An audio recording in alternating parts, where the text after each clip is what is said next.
So hello everyone and good evening सभी को। उम्मीद करता हूँ मेरी वॉइस प्रॉपर आ रही होगी। सभी तक एक बार कंफर्म कर देंगे।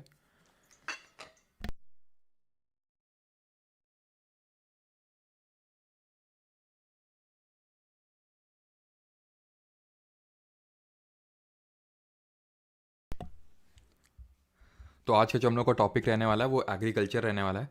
और एग्रीकल्चर में क्या क्या चीज़ें पढ़ने वाले हैं वो भी मैं आपको एक बार कंफर्म कर देता हूँ। तो एग्रीकल्चर में हम डिफरेंट टाइप्स के फार्मिंग पढ़ेंगे कि subsistence farming, primitive type of agriculture क्या होता है, टेरेस फार्मिंग क्या होता है, ठीक है।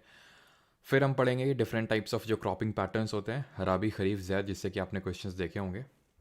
फिर हम पढ़ेंगे यहाँ पे डिफरेंट टाइप्स के जो क्रॉप्स होती हैं, डिफरेंट टाइप्स के जो रेवोल्यूशंस इंडिया में है, जिसमें कि हम ग्रीन रेवोल्यूशन पे ज़्यादा फोकस करने वाले हैं, हरित क्रांति पे, क्योंकि एसएससी भी उस पर ज़्यादा फोकस करता है। देन डिफरेंट टाइप्स के हम कल्चर पढ़ेंगे, जैसे कि एक्वा कल्चर, पिसी कल्चर, ठीक है, एपी कल्चर, ये सारे कल्चर क्या होते हैं। एंड उसके बाद लास्टली हम पढ़ेंगे सॉइल कंजर्वेशन के डिफरेंट मेथड्स। एंड इसके बाद हम इसी टॉपिक के एमसीक्यूज लगाएंगे। और कल वाला जो हमारा टॉपिक था दैट इज़ जो हमने किया था सॉइल्स वगैरह, सॉइल्स नेशनल पार्क, उसके भी आज हम लोग एमसीक्यूज लगाने वाले हैं। तो चलिए स्टार्ट करते हैं। एक बार मैं कंफर्म कर लेता हूँ कि सारी चीज़ें प्रॉपर हैं कि नहीं। Today is not the last class of geography, Rinku Kuntal ji. और एक चीज़ कि कल मैंने गलती से यार किसी को ब्लॉक कर, मतलब टाइम आउट कर दिया था 24 आवर्स के लिए। मैंने कुछ गलत समझ लिया था, लेकिन वो गलत लिखा नहीं था, ठीक है। तो सॉरी फॉर दैट। मुझे नाम तो याद नहीं है, लेकिन जिसको भी मैंने किया था सॉरी, ठीक है। तो अभी लास्ट क्लास नहीं है, कल मिनरल्स की क्लास होगी जिसमें कि हम खनिज करेंगे, कोल हो गया, बॉक्साइट हो गया, ये सारी मिनरल्स करने वाले हैं। और परसों होगी हमारी लास्ट क्लास, और वो होगी क्योंकि भाई सैटरडे तक का तो है, क्योंकि मंडे से अब नया सब्जेक्ट स्टार्ट होगा। तो सैटरडे को हम लोग पूरा वर्ल्ड घूमेंगे कि भाई कौन सा स्ट्रेट कहाँ पे है, और बाकी जो इंपॉर्टेंट चीज़ें जो थोड़ी बहुत चीज़ें छूट गई थी इस दौरान में, जैसे कि कौन से माउंटेन रेंज है जो इंडिया, जो एशिया और यूरोप को अलग करती है। तो इस तरह से हम लोग वो सारी चीज़ें वर्ल्ड मैप पे लोकेट करके करेंगे। तो लास्ट क्लास भी काफ़ी इंटरेस्टिंग रहने वाली है। और एग्रीकल्चर एक ऐसा टॉपिक है जिसको हम नेगेट करते हैं, ठीक है, बहुत हल्के में लेते हैं, लेकिन इसको हल्के में लेना नहीं चाहिए। जितनी इंपॉर्टेंट चीज़ें हैं बहुत ज़्यादा डीप में भी नहीं घुसना है, क्योंकि हमें इसमें सब्जेक्टिव आंसर नहीं लिखना है यूपीएससी के लिए। हमें बस ये है कि चीज़ें पता होनी चाहिए, ऐसा ना हो कि एकदम ब्लैंक हो जाए और हमें कुछ पता ही ना हो। हम्म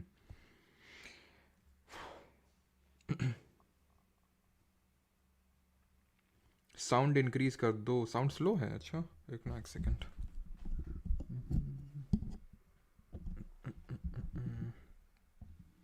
अभी बताना साउंड कैसा है।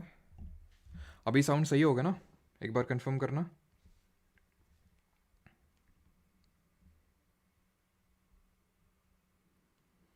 सर्कल वाली सॉइल वाली रिमूव कर दी क्या वीडियो?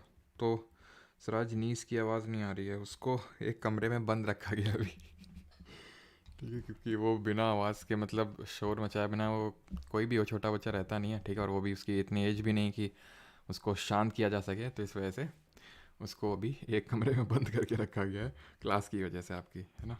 चलो अभी ठीक है सर, ओके। अभी भी स्लो है? अच्छा, चलो और इंक्रीज करते हैं थोड़ा। अब इससे ज़्यादा तो नहीं, इतना तो रोज़ की तरह नॉर्मल रहता है। ओके। तो अब आते हैं एग्रीकल्चर पे। डिफरेंट टाइप्स ऑफ कल्टीवेशंस पढ़ते हैं, ठीक है। डिफरेंट तरह की फार्मिंग्स, एक तरह से बोलना सही रहेगा, डिफरेंट तरह की जो फार्मिंग्स होती हैं, ठीक है। तो फार्मिंग को इनिशियली हम दो कैटेगरी में डिफरेंशिएट, दो कैटेगरी में डिवाइड कर सकते हैं। एक तो हो जाएगा हमारा सबसिस्टेंस फार्मिंग, और दूसरा हो जाएगा हमारा कॉमर्शियल फार्मिंग, ठीक है। नाम से ही आपको पता चल जाएगा, हिंदी में भी मैं लिख देता हूँ। सबसिस्टेंस का मतलब होता है निर्वाह कृषि, निर्वाह कृषि। और कॉमर्शियल की अगर बात करें तो इसको बोलते हैं वाणिज्यिक कृषि, ठीक है। कॉमर्शियल को बोलते हैं वाणिज्यिक कृषि। नाम से ही पता चल रहा है कि निर्वाह, निर्वाह का मतलब क्या होता है कि जीवन निर्वाह, यानी कि बस जैसे तैसे चीज़ें चल रही हैं जीने के लिए। तो इसमें जो मेन डिफरेंस है सबसिस्टेंस और कॉमर्शियल फार्मिंग में, यहाँ पे कल्टीवेशन से better different types of farming बोलना ज़्यादा सही रहेगा। तो पहला है हमारा सबसिस्टेंस और दूसरा कॉमर्शियल। किस बेसिस पे मैंने डिवीजन किया? काफ़ी टाइम पहले जहाँ पे मैं रहता हूँ तो उसके बगल में एक खाली प्लॉट हुआ करता था, ठीक है। और वहाँ पे आज मैं रहता हूँ, लेकिन पहले पहले वहाँ पे हम रहते नहीं थे, ठीक है। पहले वो खाली प्लॉट हुआ करता था हमारे घर के बगल में। वहाँ पे पता है हम क्या करते थे? वहाँ पे हम करते थे कि हमने जैसे थोड़ी सी मूली वगैरह लगा ली, ठीक है, थोड़ी सी धनिया लगा ली, थोड़ी सी पालक लगा ली, है ना। एक हमारे उसमें पता है कॉटन का भी पेड़ लगा था, तुम लोग सरप्राइज हो जाओगे, कॉटन कानपुर में कॉटन। हाँ अभी बताऊंगा कैसे, ठीक है। तो यहाँ पे कॉटन का पेड़ लगा हुआ था, मुझे अभी भी याद है। और यहाँ पे वो एक होता है, उसको हिबिस्कस बोलते हैं। क्या बोलते हैं हिंदी में बताओ जल्दी से हिबिस्कस को हिंदी में क्या बोलते हैं? जो कि हमारा एक ऐसा प्लांट है, हम बायोलॉजी में पढ़ेंगे, मोनाइशियस प्लांट है, जिसको हम बाइसेक्सुअल प्लांट बोलते हैं, जिसमें मेल और फीमेल पार्ट दोनों होते हैं। तो ये होता है गुड़हल। तो यहाँ पे गुड़हल का पेड़ लगा हुआ था, तो मम्मी उसको पूजा वगैरह के लिए इस्तेमाल करती थी। और भी इस यहाँ पे बहुत तरह के फूल मम्मी ने लगा रखे थे, ठीक है। तो ये क्या है, ये तो चलो ठीक है, एक मैंने एग्जाम्पल दे दिया, ये हॉर्टिकल्चर इसको बोल सकते हैं, हम आगे कल्चर पढ़ेंगे। लेकिन ऐसे ही काफ़ी लोग क्या करते हैं अपने सिर्फ इस्तेमाल के लिए। ये तो ऐसा था कि भाई फूल लगा ली, कुछ मतलब खाली पड़ा था तो ठीक है, वो हमने गार्डनिंग कर ली थी, तो उसको हॉर्टिकल्चर बोल सकते हैं। लेकिन जैसे कि किसान वगैरह होते हैं, तो उनके पास बहुत ही कम ज़मीन होती है, ठीक है।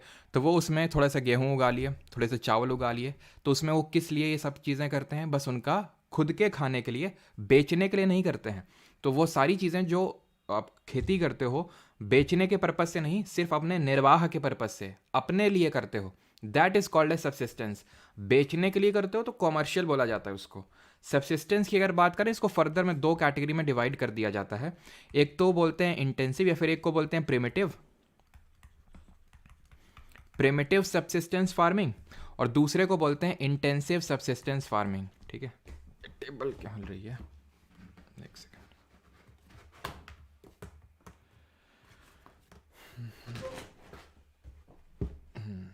ठीक है, तो एक तो प्रिमिटिव और दूसरा हमारा इंटेंसिव, इंटेंसिव सब्सिस्टेंस फार्मिंग। अब ये मैंने किस बेसिस पे डिवीजन कर दिया? कॉमर्शियल का भी डिवीजन कर देते हैं। कॉमर्शियल को भी हम दो पार्ट में डिवाइड करते हैं, एक को बोलते हैं मिक्स्ड कॉमर्शियल फार्मिंग, और दूसरे को बोलते हैं प्लांटेशन फार्मिंग, प्लांटेशन फार्मिंग या फिर प्लांटेशन एग्रीकल्चर। अब ये इसको इंटेंसिव को हिंदी में बोलते हैं गहन, और प्रिमिटिव को बोल देंगे क्या बोल देंगे, आदिमय, ठीक है, आदिमय निर्वाह। अब प्रिमिटिव और इंटेंसिव में क्या डिफरेंस होता है सर? तो प्रिमिटिव का मतलब है यहाँ पे हम प्रिमिटिव टूल्स का यूज़ करते हैं, जैसे कि आपने देखा होगा वो खुरपी, जानते हैं सभी लोग, इस तरह से होती है वो, हैं?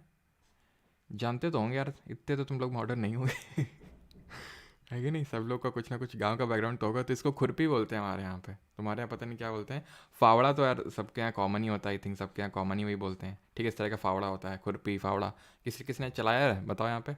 तो खुरपी फावड़ा, ये जो प्रिमिटिव टूल्स होते हैं, बहुत पुराने टूल्स, उनका यूज़ करके अगर हम एग्रीकल्चर, एक तरह से फार्मिंग, एक तरह से एग्रीकल्चर कर रहे हैं, that is called a subsistence agriculture. और वो क्योंकि प्रिमिटिव टूल्स का यूज़ करें, प्रिमिटिव का मतलब होता है पुराना, तो उसको हम प्रिमिटिव सब्सिस्टेंस बोल देते हैं। इंटेंसिव क्या होता है? इंटेंस का नाम में यह गहन, गहन निर्वाह खेती, गहन निर्वाह मतलब, गहन का मतलब ये है कि एक स्मॉल पार्ट ऑफ लैंड है, एक स्मॉल पार्ट ऑफ लैंड। अब जैसे कि होता क्या है कि जैसे हमारे यहाँ पे जैसे मान लो ये खेत है, ठीक है, ये खेत है, हमारे यहाँ चलता है बीघा, बिसुआ, इस तरह से हमारे यहाँ पे चलता है कानपुर में। मतलब कानपुर में आई थिंक डिफरेंट जगहों में चलता होगा, लेकिन आई थिंक बीघा बिसुआ तो जानते होंगे ज़्यादातर जो कानपुर या फिर यूपी के लोग हैं। तो मान लेते हैं, ठीक है, ये एक पार्ट ऑफ लैंड है, ठीक है। तो ये पार्ट ऑफ लैंड होता क्या है कि जैसे मान लो हमारे हैं रामू काका, ठीक है, इंस्पायर्ड बाई पुरानी फिल्म्स। तो रामू काका जी के दो बेटे हैं, एक हैं छुन्नू, ठीक है, और एक है मुन्नू। तो अब ये है रामू काका की फील्ड पूरी, ठीक है, पूरी। अब ये जो लैंड है, ये छुन्नू और मुन्नू में बट जाएगी इस तरह से, ठीक है। ऐसे नहीं बटी सर, ऐसे क्यों नहीं बटी, कोई पूछ सकता है, क्योंकि यहाँ से रोड निकल रही है, तो दोनों में लड़ाई हो जाएगी ना। तो छुन्नू बोलेगा कि फिर हमें, या फिर जिसको रोड की साइड मिल जाएगी वो महंगी ज़मीन होगी तो छुन्नू की ये मान लेते हैं, और ये मुन्नू की ज़मीन है। छुन्नू मुन्नू के भी कुछ होंगे, ठीक है, मान लेते हैं पुन्नू है, ठीक है, और ये रुन्नू है। और मुन्नू के बात कर लेते तो मुन्नू के मान लेते ये टुन्नू है, ठीक है, और ये सुन्नू है, ठीक है। तो अब आपको नहीं लगता ये फर्दर डिवाइड होगी? तो ये हो क्या रहा है, इसको बोलते हैं कि लैंड होल्डिंग साइज कम हो रहा है। अब क्योंकि कम हो रहा है, ठीक है, अब छुन्नू के जो बेटे हैं उनको अपनी फैमिली को, जैसे ये पुन्नू है, रुन्नू है, तुन्नू है, सुन्नू है, इन सब को अपनी फैमिली को सर्वाइव करना, इनकी भी फैमिली फिर होगी।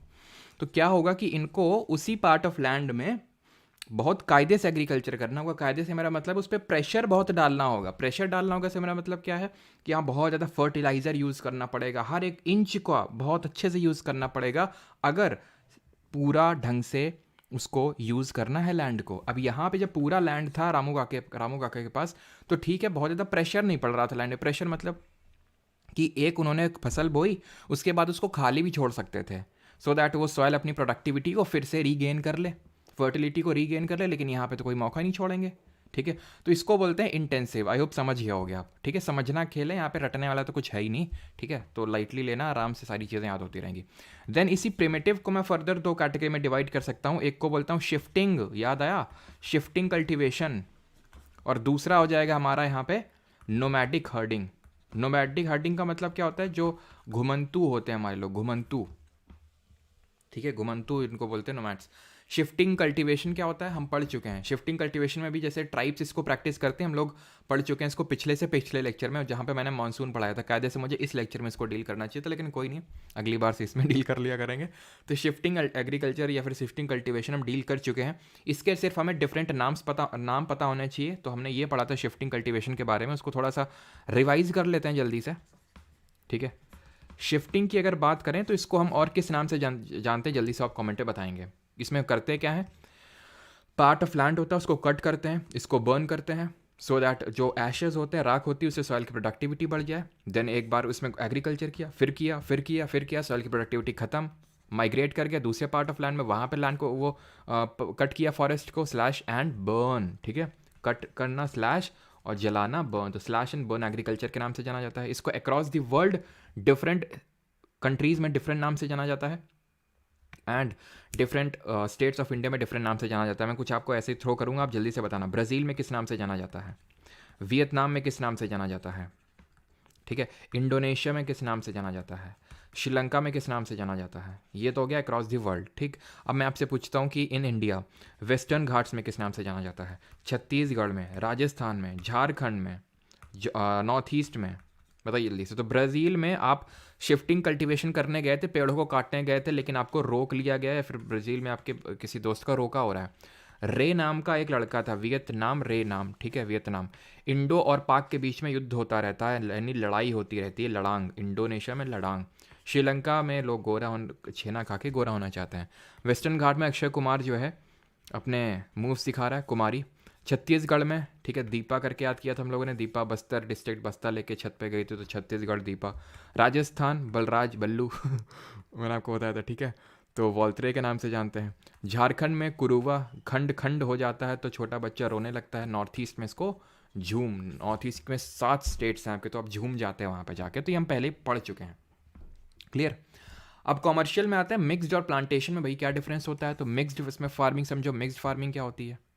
मिक्स्ड फार्मिंग में अब तुम्हें बताता हूँ, तुमने देखा होगा अपने गांव में, फिर तुम में से काफ़ी लोग कर भी रहे होंगे, जैसे हमारे यहाँ पे भी है, जैसे हमारे यहाँ पे ट्यूबवेल है गांव में, तो खेती भी होती है, और हमने कुछ ये भी कर रखे हैं, मतलब गाय भैंस ये सब भी पले हुए हैं। ठीक है, तो ये क्या होता है, ये है कॉमर्शियल फार्मिंग के एग्जाम, मतलब एक टाइप है।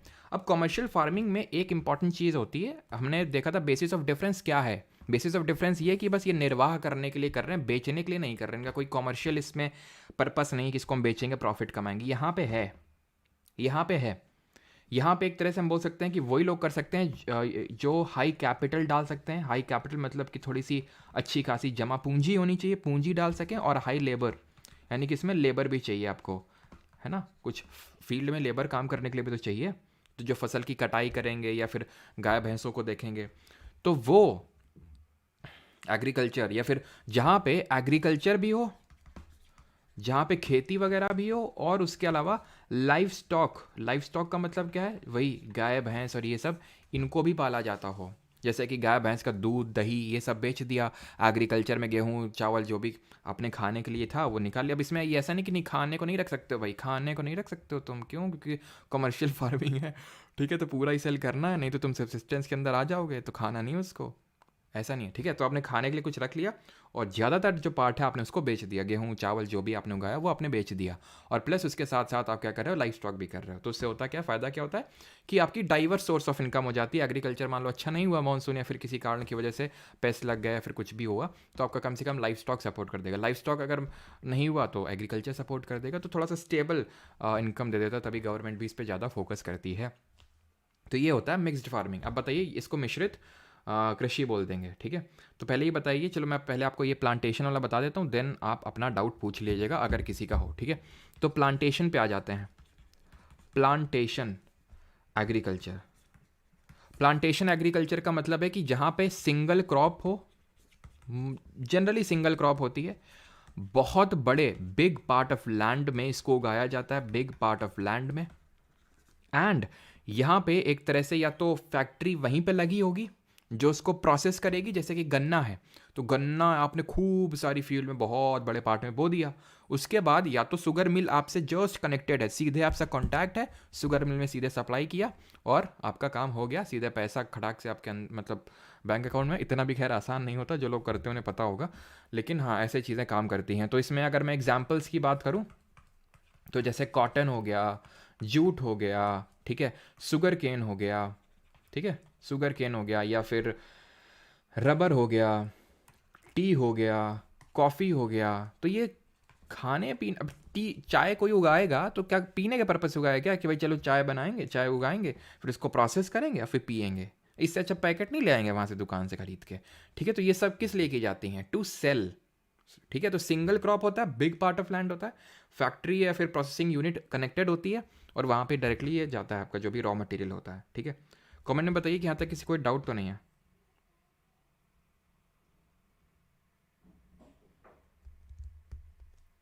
वेंडर चेंज क्या हो गया भाई, वेंडर चेंज, वेंडर चेंज क्या हो गया भाई, क्या दोहरे पड़ गया क्या, या फिर मतलब क्या न्यूज़ व्यूज़ आई है क्या कुछ वेंडर चेंज को लेके?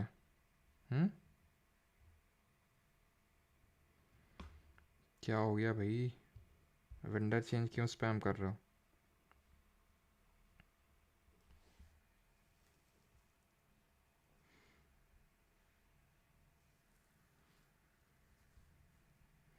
नो डाउट, ओके ठीक, आगे बढ़ते हैं।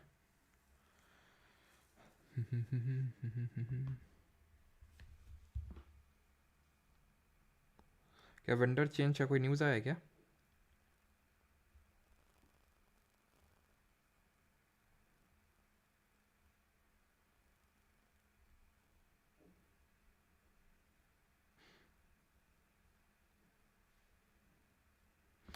कैश क्रॉप, कैश क्रॉप पे भी अभी आ रहे हैं, ठीक है, कैश क्रॉप भी चलो समझा देते हैं। मतलब क्या वेंडर चेंज में कुछ आया है क्या अभी? हम्म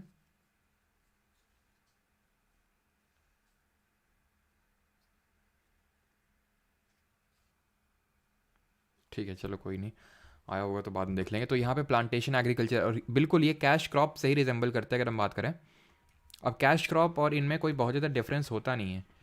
कैश क्रॉप में भी जो मेन फोकस रहता है that is to earn the profit, इसमें भी मेन क्या रहता है, टू अर्न प्रॉफिट। प्लांटेशन और कैश में एक बस बेसिक डिफरेंस ये है कि यहाँ पे एक बिग पार्ट ऑफ लैंड होता है और सिंगल क्रॉप होती है, big part of land and single crop. Cash crop में जैसे कि कैश क्रॉप में कई सारे ऐसे ऑर्नामेंटल प्लांट्स होते हैं। ऑर्नामेंटल प्लांट्स क्या होते हैं, सज्जा सजावट वाले प्लांट। तो वो तो बहुत ही छोटे पार्ट, जैसे आप नर्सरी वगैरह में जाते हो तो वहाँ से ऑर्नामेंटल प्लांट्स लेके आते हो, मतलब जो सज्जा सजावट वाले रहते हैं, तो वो भी तो प्रॉफिट के लिए ही वो बेच रहा है ना। तो इस तरह का जो छोटा पार्ट ऑफ लैंड में यूज़ किया जाता है तो उसको हम कैश क्रॉप बोल देते हैं। ये क्या कैश क्रॉप नहीं है, ये भी कैश क्रॉप है, लेकिन ये जनरली इनको हम प्लांटेशन क्रॉप के उसमें रखते हैं, ठीक है। तो ज़्यादा ऐसा ज़्यादा कोई बहुत ज़्यादा बड़ा कोई डिफरेंस है नहीं इन दोनों में, ठीक है। ज़्यादा लोड नहीं लेना कि कैश क्रॉप क्या और ये क्या। तो कैश क्रॉप क्या होता है कि भाई आपने उगाया, लोकल मार्केट में सेल कर दिया। प्लांटेशन में क्या है, कोई आपकी एक फैक्ट्री लगी हुई, जैसे मैंने आपको बताया अटैच्ड है, और वहाँ पर आपने उसको सेल किया बल्क में, ठीक है। चलो, तो अभी आते हैं ऑर्गेनिक फार्मिंग क्या होती है। तो ऑर्गेनिक फार्मिंग वो होती है जहाँ पे हम ऑर्गेनिक तरह का यूज़ करते हैं, यानी कि यहाँ पे हम ऑर्गेनिक फर्टिलाइज़र भी यूज़ करेंगे, ठीक है, एंड ऑर्गेनिक तरह के पेस्टिसाइड्स भी यूज़ करेंगे। पेस्टिसाइड क्या होते हैं, कीड़े मारने वाले जो होते हैं, जो पौधों में कीड़े लगते हैं।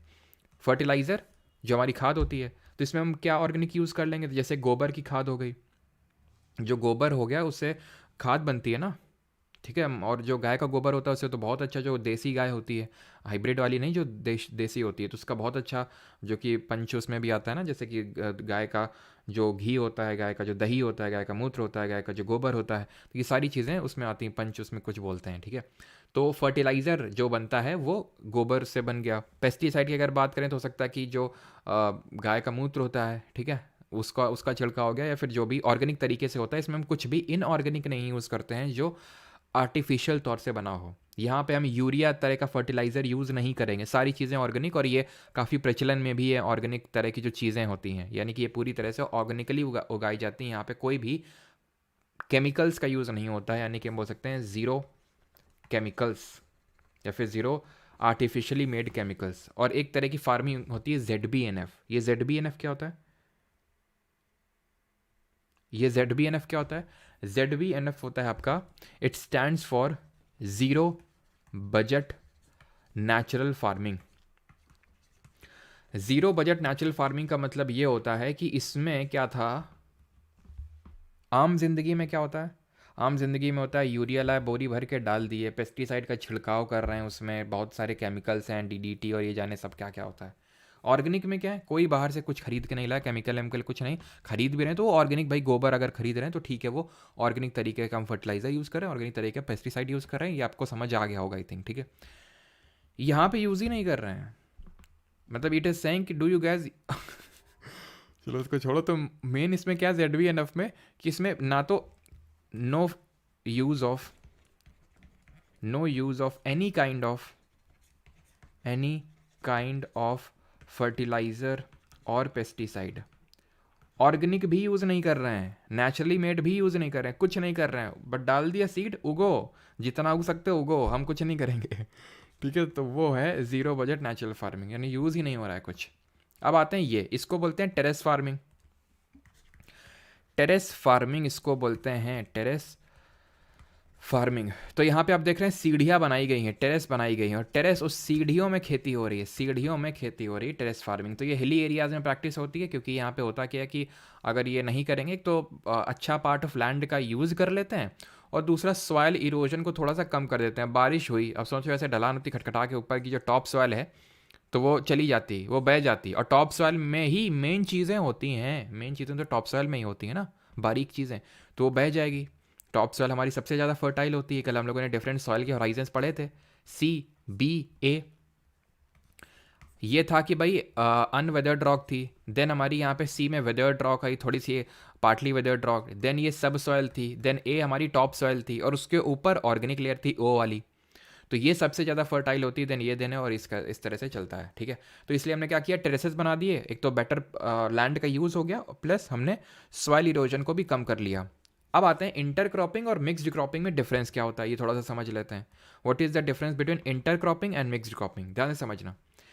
इसमें डिफरेंस ये होता है कि सिमिलैरिटी पहले समझ लेते हैं। सिमिलैरिटी ये है कि growing two or more crops in the same field, growing two or more crops in the same field, ये दोनों में कॉमन है। डिफरेंस इंटर में आ जाता है इन आ रो फॉर्मेट। मिक्सड में क्या है, उठाए बीज और डाल दिए, उगो जहां जिसको जो उगना है, हमें कोई लेना देना नहीं, हमें जाना है अभी शाम को ठीक है। तो खैर, तो आपने डाल दिए, जल मतलब कि जैसे भी उगना, जहां उगना उगो। इंटर क्रॉपिंग में क्या है, इंटर क्रॉपिंग में ये है कि ये है, मान लो कि सीड 1 है, सीड 1 का मतलब है कि एक क्रॉप की सीड है, ये एक क्रॉप की सीड है, ऐसा नहीं कि एक सीड है, ये क्रॉप 2 की सीड है, देन ये फिर again crop 1, then again crop 2, crop 1 crop 2। हमने मान लो कि 2 ही क्रॉप का यूज़ किया। और क्यों ऐसा किया जाता है, हो सकता है कि भाई एक दूसरे को सपोर्ट करती हैं काफ़ी, जैसे कि मैं आपको एग्जांपल दूं, जैसे कि मान लो कि भिंडी का जो एक पेड़ होता है उसमें कीड़ा लगता है, ठीक है, और एक आई थिंक कोई पेड़ होता है उसमें, वो भिंडी में जो कीड़ा लगता है, ठीक है, उसको अपोज करता है। भिंडी को इंग्लिश में क्या बोलते हैं, कुछ आई थिंक लेडी फिंगर वगैरह कुछ बोलते हैं ना शायद। तो वो जो पेड़ होता है जो उस कीड़े को रेजिस्ट करता है, तो हम क्या करते हैं, भिंडी के बगल में उसको लगा देते हैं, भिंडी के पेड़ के बगल में उसको हमने लगा दिया, तो वो उसको रेजिस्ट करेगा। या फिर किसी, जैसे मान लो इसको लगा दिया, तो मान लो इसको छाया चाहिए, तो हमने बड़े बड़े पेड़ इसके बगल में लगा दिए, सो दैट इसको छाया मिलती है, ऐसे रोप फॉर्मेट में। तो अगर आप रो फॉर्मेट में लगा रहे हो तो इंटर क्रॉपिंग, इंटर, ठीक है, 1 2 3 ऐसे रो फॉर्मेट में लगा रहे हो। मिक्स्ड क्रॉपिंग को मिक्स्ड फार्मिंग से कंफ्यूज मत करना। क्रॉपिंग में क्या है कि हमने डिफरेंट क्रॉप्स उगा रहे हैं, ठीक है, डिफरेंट तरह की हमने यहाँ पे सीड्स डाल दी हैं। मिक्स्ड फार्मिंग होती है कि आप एग्रीकल्चर कर रहे हो प्लस लाइफ स्टॉक यानी कि गाय भैंस ये सब भी पाल रहे हो, उसको बोलते हैं मिक्स्ड फार्मिंग। ये एक बार सीडीएस में फंसा लिया था उसने, काफ़ी लोग कंफ्यूज हो गए थे, ठीक है। तो ये चीज़ आपको क्लियर हो गई। अब आते हैं डिफरेंट क्रॉपिंग सीजन्स पढ़ते हैं, जो हम रबी खरीफ जैद जिसकी चर्चा कर रहे थे उस पर आते हैं अभी, ठीक है। यो पे आता किसी कोई डाउट नहीं होगा। हाँ हाँ, भिंडी भिंडी भिंडी भिंडी, ठीक है, लेडी फिंगर बोलते हैं।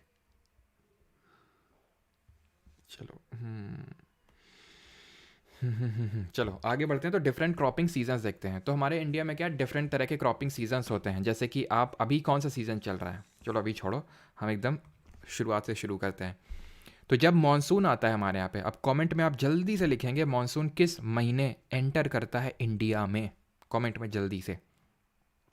तो इंडिया में हमने पिछले लेक्चर में पढ़ा था कि जून के पहले हफ्ते में एंटर करता है, जुलाई तक पूरे भारत में फैल जाता है। उसकी bay of Bengal branch, Arabian sea branch, दोनों पूरे भारत में मानसून को पहुंचा देती हैं। तो जब मानसून आता है जुलाई के टाइम पे, तो हम जो फसलों को बोलते हैं उसको बोलते हैं खरीफ फसल। खरीफ, दो चीज़ें पढ़नी होती हैं कि एक तो इनकी बुआई कब होती है यानी कि सोइंग कब होती है, और एक कटाई कब होती है, ठीक है। एक तो बुआई और एक कटाई कब कब होती है। तो यहाँ पे मैं लिख लेता हूँ खरीफ, और यहाँ पे मैं लिख लेता हूँ सोइंग। सोइंग का मतलब है बुआई और हार्वेस्टिंग का मतलब है कटाई, ठीक है। तो बुआई होती है जब मानसून आता है जुलाई के महीने में। कटाई कब होती है? कटाई होती है जब मानसून जाता है अक्टूबर, सितंबर अक्टूबर के टाइम पे, ठीक है। सितंबर अक्टूबर के टाइम पे इसकी कटाई हो जाती है, ठीक। देन और इनको हम मानसून फसल इसीलिए बोलते हैं, ठीक है, मानसून फसलें बोलते हैं। फिर मानसून क्रॉपिंग सीजन बोलते हैं इसको, खरीफ फसलों को, ठीक है। फिर मानसून क्रॉप्स के नाम से जानते हैं। देन अब आपको पता है सितंबर अक्टूबर खत्म या फिर सितंबर अक्टूबर आ गया, तो अब किसका टाइम आ गया? सर्दियों का टाइम आ गया। क्योंकि सर्दियों का टाइम आ गया तो अब इन जो फसलें जो सर्दियों में बोई जाती हैं उनको रबी बोलते हैं।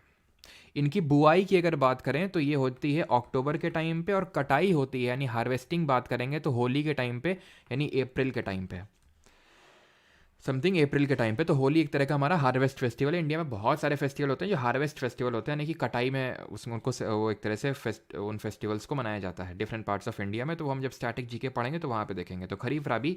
और तीसरा आपने एक चीज़ ऑब्जर्व की कि भाई ठीक है हमने अप्रैल में कटाई तो कर ली राबी की, और जुलाई में बोएंगे खरीफ को, तो मई जून क्या करेंगे? घुइयाँ छीलेंगे। तो घुइयाँ छीलने के लिए तो घुइयाँ भी तो चाहिए तो उसके लिए हम जो शॉर्ट सा क्रॉपिंग सीजन होता है एकदम गर्मियों में, ठीक है, उसको बोलते हैं जायद क्रॉपिंग सीजन। ये शॉर्ट क्रॉपिंग सीजन होता है, काफ़ी शॉर्ट होता है। और मई जून, इसमें कोई बुआई कटाई नहीं, मई जून में जितना बोना कटनाना है सब कर लो, ठीक है। अब आते हैं इसमें कौन कौन सी डिफरेंट तरह की क्रॉप्स होती हैं। तो खरीफ जो मानसून फसलों के नाम से जानते हैं, इसमें हमारी राइस आती है। क्यों? क्योंकि राइस को बहुत ज़्यादा रेनफॉल चाहिए। अभी हम पढ़ेंगे डिफरेंट टाइप्स ऑफ ये मेरी क्रॉप, जैसे ये सारी टाइप्स के पढ़ेंगे, ठीक है। तो राइस जो होती है हमारी, इसको बहुत ज़्यादा रेनफॉल चाहिए। तो भाई जब मानसून आएगा तभी तो बारिश होती है, मानसून में ही दबा के, तो इसलिए राइस। शुगर केन, ये वैसे तो ऑल थ्रू आउट द रहता है शुगर केन। जूट, कॉटन यानी कपास, तम्बाकू टोबैको, मेज, सोयाबीन, ग्राउंडनट। ग्राउंडनट क्या होता है? मूंगफली, ठीक है। कॉटन क्या होता है? कपास होती है। तो तुम खुद ही सोचो, जब हम मानसून के टाइम में इनको बोएंगे, सर्दियों के टाइम पे आने के टाइम पे काटेंगे, तभी तो सर्दियों में पहनेंगे। भाई सर्दियों में बोएंगे इनको, मूंगफली वगैरह को सर्दियों में खाते होगे ना ये मूंगफली, ठीक है, ग्राउंडनट वगैरह। तो सर्दियों में कब खाओगे? जब गर्मियों में बरसात के टाइम पे उसको बोओगे, यानी सर्दियों में बोओगे तो खाओगे क्या? है कि नहीं? लॉजिकल बात है। तो कॉटन जो कपास होती है, इससे कपड़े वगैरह ये सब बनते हैं, ठीक है। तो कॉटन हो गया, ग्राउंडनट हो गया, ये चीज़ आपको ध्यान रखना है। ये तो ऐसे ही याद हो गया, ठीक है। राइस भी ऐसे ही याद हो गया आपका, है ना। बाकी में थोड़ा सा आपको देख लेना है। और खरीफ फसलों में ही आपके आते हैं, क्या आते हैं? इसी में आते हैं लेग्यूमिनस क्रॉप्स। लेग्यूमिनस क्रॉप्स क्या होती हैं? इसी में हमारे काफ़ी सारे आते हैं, मिलेट्स आते हैं। अभी हम पढ़ेंगे ये लेग्यूमिनस और मिलेट्स, नहीं पता है तो अभी हम पढ़ेंगे इनको अभी, ठीक है। आगे राबी क्रॉप्स की अगर बात करें तो अब लेग्यूमिनस वैसे मैं बता देता हूँ आपको, दालें वगैरह आती हैं इसमें लेग्यूमिनस में, ठीक है, जो पल्सेस होती हैं। राबी में अगर बात करें, सर्दियों में आपने देखा होगा सरसों के खेत, गेहूं के खेत, तो गेहूं के व्हीट, ठीक है। सरसों के खेत, मस्टर्ड हो गया आपका, लिनसीड, रेप सीड, यहाँ पे सीड सीड आपको दिख रहा है, मटर हो गया, पी हो गया, नहीं ठीक है, कैस्टर, बार्ले, ग्राम। यहाँ पे मैंने एक चीज़ ऑब्जर्व करी एंड दैट वाज कि थोड़े से अंग्रेजी टाइप नाम है इसमें, barley, gram, mustard, linseed, rape seed, pea, castor. ठीक है, थोड़े से इंग्लिश टाइप नाम है, जूट, कपास, मेज। ठीक है, तो इस टाइप के मूंगफली, इस टाइप के मतलब इस तरह से याद करोगे तो याद रहेगा भाई, मैंने तो ऐसे याद किए थे। ठीक है, मूंगफली, मैं ग्राउंडनट नहीं बोलता था, मूंगफली। ठीक है, मेज़, तमाकू, कपास, जूट, गन्ना। ठीक है, तो हिंदी नाम हो गया। खरीफ, ठीक ठीक है, तो इस तरह से कि भाई जो खरीफ में थोड़े से हिंदी नाम है, राबी में wheat, barley, gram, mustard, linseed, rape seed, pea, castor, थोड़ा सा इंग्लिश टाइप नाम है। और जैद बच गया, तो जैद में ये राइस तो नहीं, इसको मैं रखो, ठीक है, इसको हटा दो। क्या लिख रखा है यार यहाँ पे इन्होंने, ठीक है, ग्राउंडनट भी नहीं होगा। तो जो हमारे वाटरमेलन होता है, ठीक है, जो हमारा तरबूज होता है, जो ककम्बर होता है, खीरा, ककड़ी, जो सब होता है, ये आता है इसमें। ठीक है, एंड एक important and that is fodder crops. ये कई बार आपके सीजल 2022 और सीजल 2023 दोनों में पूछा गया, फॉडर क्रॉप्स यानी कि जो हमारे गाय भैंस जो खाते हैं ना चारा, ठीक है, चारा चोर। ये है बुड़बक का आवाज़ क्यों आ रहा है? ठीक है, तो फॉडर क्रॉप्स, तो ये मेलन्स हो गया, वाटरमेलन हो गया, ककम्बर हो गया, फॉडर क्रॉप्स, तो ये सब जायद क्रॉप्स में आते हैं जो हमारा शॉर्ट क्रॉपिंग सीजन है। ठीक है, तो भी हम डिफरेंट टाइप्स की क्रॉप्स पढ़ते हैं, कौन कौन से डिफरेंट तरह क्रॉप्स है। यहाँ तक किसी को डाउट तो नहीं है, बताओ जल्दी से। तो ये थोड़ा सा मैं मानता हूँ कि इसमें थोड़ा सा आपको इन्वेस्ट करना पड़ेगा टाइम, है ना। हम्म। अरबी ना, अरबी नाम कौन है, टोबैको भी देखे।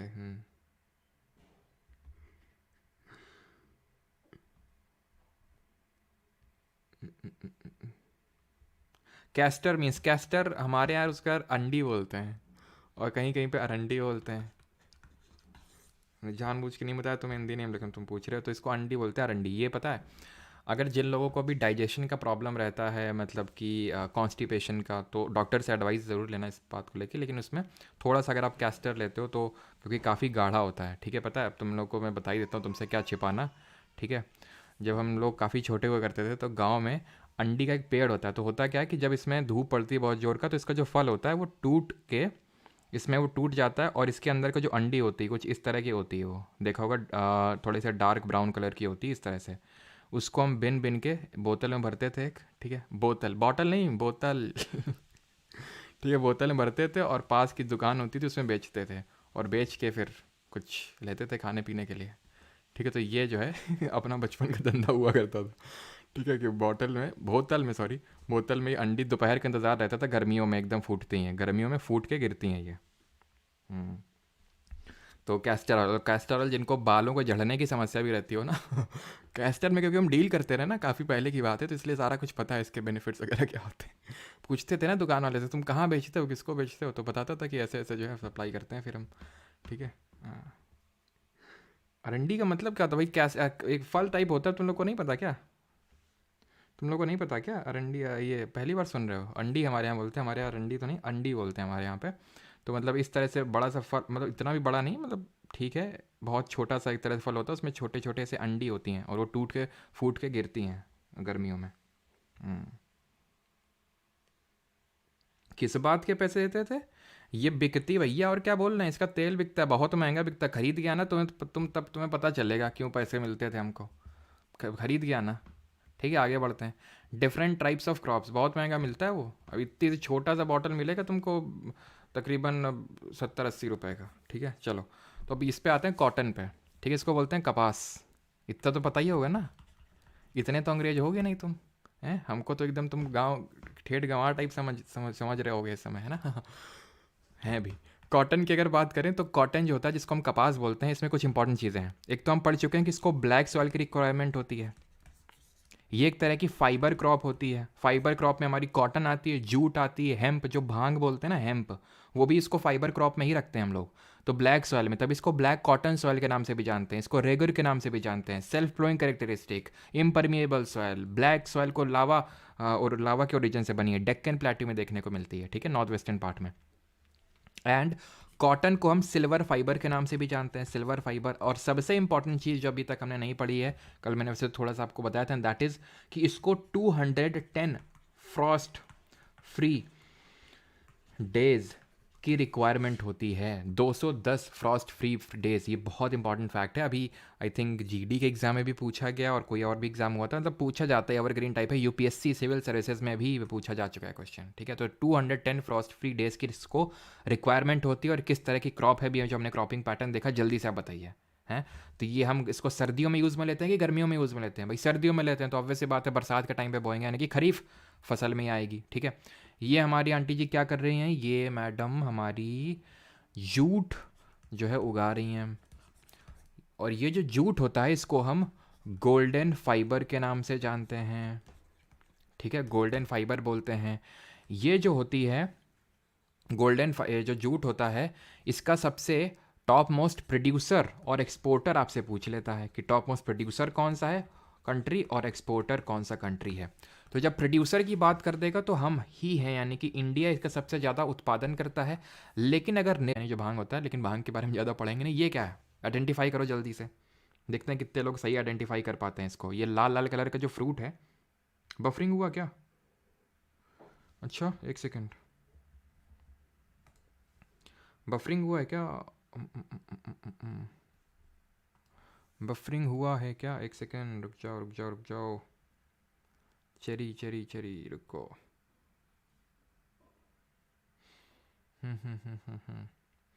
चलो अभी नहीं हो रहा होगा आई थिंक, ठीक है। अभी तो क्लियर हो गया होगा ना।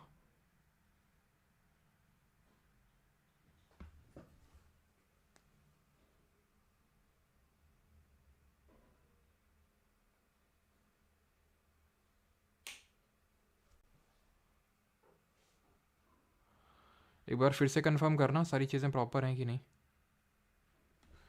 एक बार कंफर्म कर दो कि चीज़ें प्रॉपर हैं कि नहीं।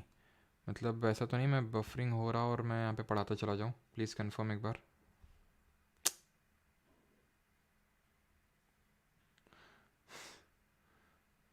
सम सुपर डोंट वेयर।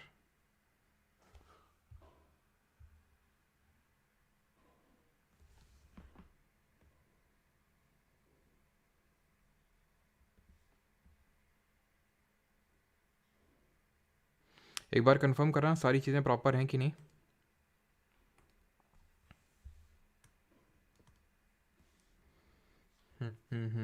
अभी भी बफरिंग हो रहा है।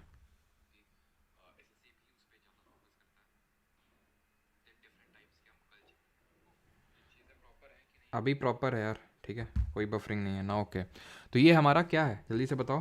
तो ये हमारा, अब फालतू में बफरिंग वगैरह मत लिखो, ठीक है। ये है हमारा कॉफ़ी, ठीक है। अभी सही है। मधुर सिंह ने 20 रुपये भेजे। मधुर सिंह किस लिए भेजे आपने? ये हैं, फालतू मत भेजा करो यार। वैसे धन्यवाद।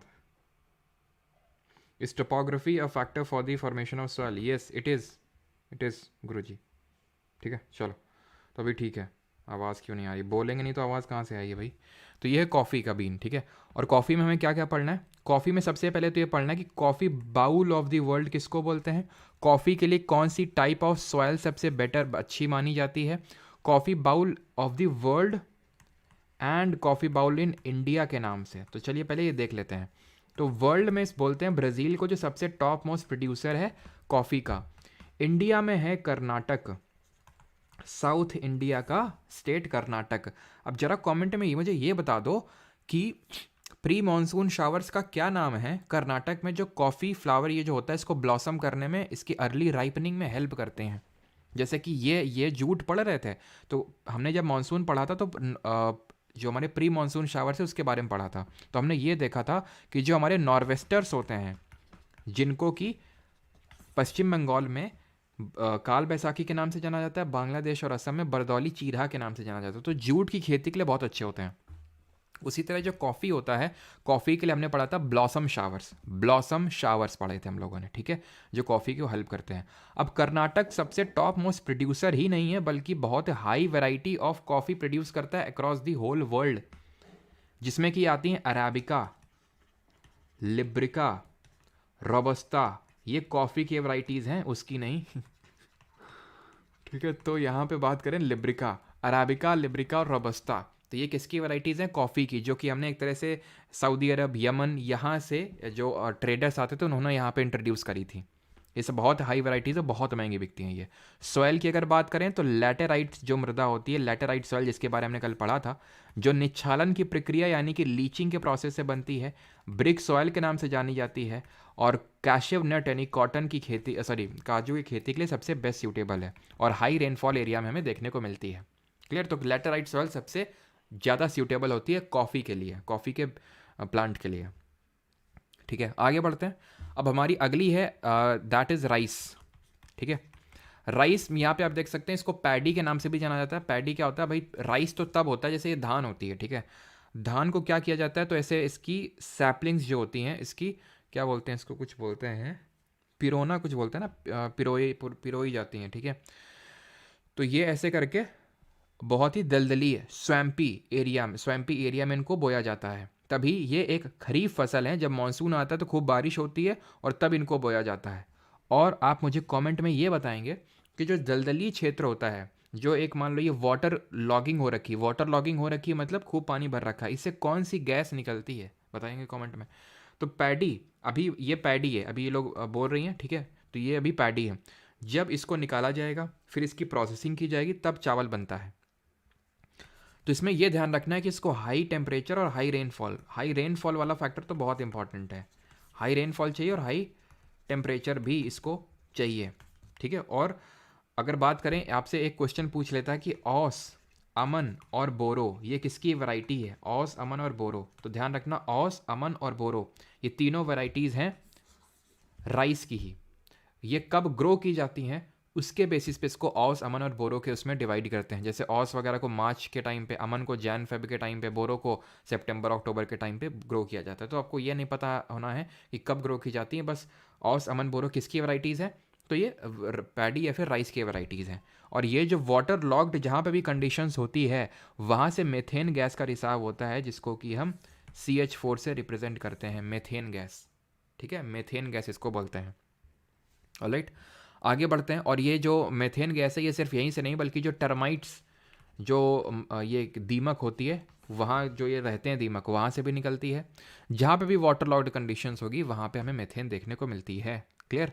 मेथेन की मात्रा कहाँ पे, किस प्लैनेट में सबसे ज़्यादा, ज़रा कमेंट बताएंगे किस ग्रह में सबसे ज़्यादा है। आगे बढ़ते हैं। ये क्या है हमारा? ये है, जल्दी से बताइए कौन सा किस चीज़ की खेती हो रही है यहाँ पे? तो ये हो रही है टी, ये टी प्लांटेशंस हैं। दार्जिलिंग, असम, यहाँ पे बहुत होती है। ठीक है, तो टी के लिए क्या रिक्वायरमेंट है? एक तो थोड़ी सी एसिडिक सॉइल होनी चाहिए, जिसका pH समथिंग 5 के अराउंड होना चाहिए। एसिडिक सॉइल थोड़ी होनी चाहिए। ठीक ठाक अमाउंट ऑफ रेनफॉल भी चाहिए, लेकिन बहुत ज़्यादा रेनफॉल भी नहीं, यानी मॉडरेट रेनफॉल की रिक्वायरमेंट होती है इसको, मॉडरेट रेनफॉल। और एक चीज़ और यहाँ पे ध्यान रखना कि जो राइस होती है, ये इंडिया की एक स्टेपल क्रॉप है। इंडिया की, यहाँ पे कलर सूटेबल नहीं है, ये कैसा है, एक सेकंड, ब्लू। ये इंडिया की एक स्टेपल क्रॉप है। स्टेपल क्रॉप क्या होती है? स्टेपल क्रॉप वो होती है जिसको कि बहुत ज़्यादा यूज़ किया जाता है, बहुत ज़्यादा खाया जाता है उसको। समझ रहे हैं आप? स्टेपल क्रॉप को बहुत ज़्यादा एक तरह से खाया जाता है, बहुत ज़्यादा यूज़ में लिया जाता है, उसको स्टेपल क्रॉप बोलते हैं। राइस और व्हीट इंडिया की 2 स्टेपल क्रॉप्स हैं। गेहूं और चावल हम लोग बहुत खाते हैं। नॉर्थ इंडिया में आप चले जाइए, गेहूं का बहुत यूज़ होता है। आप ईस्टर्न इंडिया में चले जाइए, साउथ इंडिया में चले जाइए, जैसे वेस्ट बंगाल वगैरह में या फिर साउथ इंडिया में, तो राइस बहुत खाया जाता है। तो ये दोनों स्टेपल फूड क्रॉप्स हैं जिनको बहुत ज़्यादा यूज़ में लिया जाता है। ठीक है, एंड टी की अगर बात करें, मॉडरेट रेनफॉल, एसिडिक सॉइल, और इसको क्या है कि इसको छाया चाहिए, इसको थोड़ी बहुत शैडो चाहिए। अब देखिए, मॉडरेट रेनफॉल चाहिए, दार्जिलिंग वगैरह में खूब ठीक ठाक रेनफॉल होती है, तो इसी वजह से ये हिली ट्रैक्ट्स हैं, तो इसमें पानी टिकता नहीं है। और ये देखिए बीच बीच में आपको प्लांट्स देखने को मिलेंगे, ये जो इनको छाया प्रोवाइड करते हैं, थोड़ी बहुत शैडो प्रोवाइड करते हैं इनको, तो इनको थोड़ी बहुत शैडो भी चाहिए। टी के मामले में अगर हम बात करें तो इंडिया में असम इसका टॉप मोस्ट प्रोड्यूसर है। ओवरऑल अगर बात करें पूरे वर्ल्ड में, तो चाइना इसका टॉप मोस्ट प्रोड्यूसर है। चाइना के बाद इंडिया आता है, और इंडिया में सबसे ज़्यादा टॉप मोस्ट प्रोड्यूसर असम है इसमें। ठीक है, अगले पे आते हैं। ये क्या है? ये हैं हमारे लेग्यूमिनस क्रॉप्स। ये हैं हमारे लेग्यूमिनस क्रॉप्स। अब ये लेग्यूमिनस क्रॉप्स क्या होती हैं? इनको हम लेग्यूम्स के नाम से भी जानते हैं। लेग्यूम्स क्या होती हैं? लेग्यूम्स वो होती हैं जिनकी रूट्स में, ये वो क्रॉप्स होती हैं जिनकी रूट्स में, जिनकी जड़ों में एक नाइट्रोजन फिक्सिंग बैक्टीरिया होता है। नाइट्रोजन फिक्सिंग, नाइट्रोजन को फिक्स कर देने वाला बैक्टीरिया होता है। अब होता ये है कि हमारे एटमॉस्फेयर में, वायुमंडल में चारों तरफ नाइट्रोजन घूम रही है, यहाँ तक कि नाइट्रोजन सबसे ज़्यादा है, 78% है। दूसरे नंबर पे कौन सी गैस आती है, आप कमेंट में बताएंगे जल्दी से। तो नाइट्रोजन सबसे ज़्यादा है, लेकिन नाइट्रोजन को ये प्लांट यूज़ नहीं कर पाते हैं डायरेक्टली। जैसे इनकी पत्तियाँ हैं तो ऐसा नहीं कि आओ बस समा लिया अंदर में ना, यूज़ नहीं कर पाते। तभी तो हम आपने ये चीज़ पढ़ी होगी,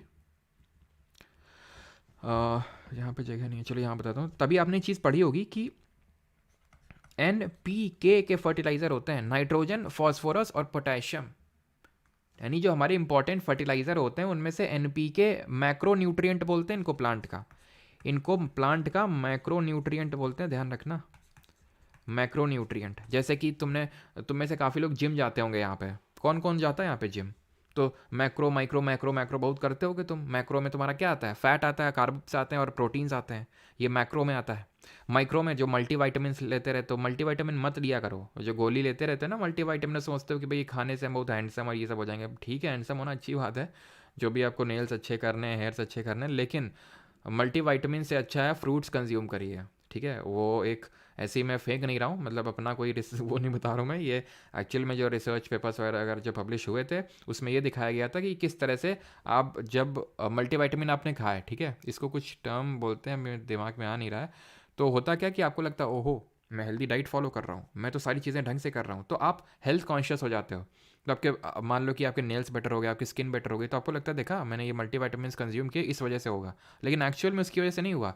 एक्चुअल में क्योंकि आप एक तो वैसा सोच रहे हैं, पहला, दूसरा उस सोच की वजह से आप वैसा हेल्दी लाइफस्टाइल को भी फॉलो कर रहे हैं, जैसे कि आप फल खा रहे हैं, आप फैटी चीज़ें नहीं खा रहे हैं, तो उसकी वजह से भी बेटर होती हैं चीज़ें। ठीक है, तो वो मैक्रोज होते हैं हमारे ह्यूमंस के लिए, ये NPK होते हैं इन पेड़ पौधों के लिए। तो N जो है नाइट्रोजन हमें यूरिया में डालना पड़ता है, यूरिया में नाइट्रोजन होता है ना, यूरिया NH2CONH2 उसका फॉर्मूला होता है।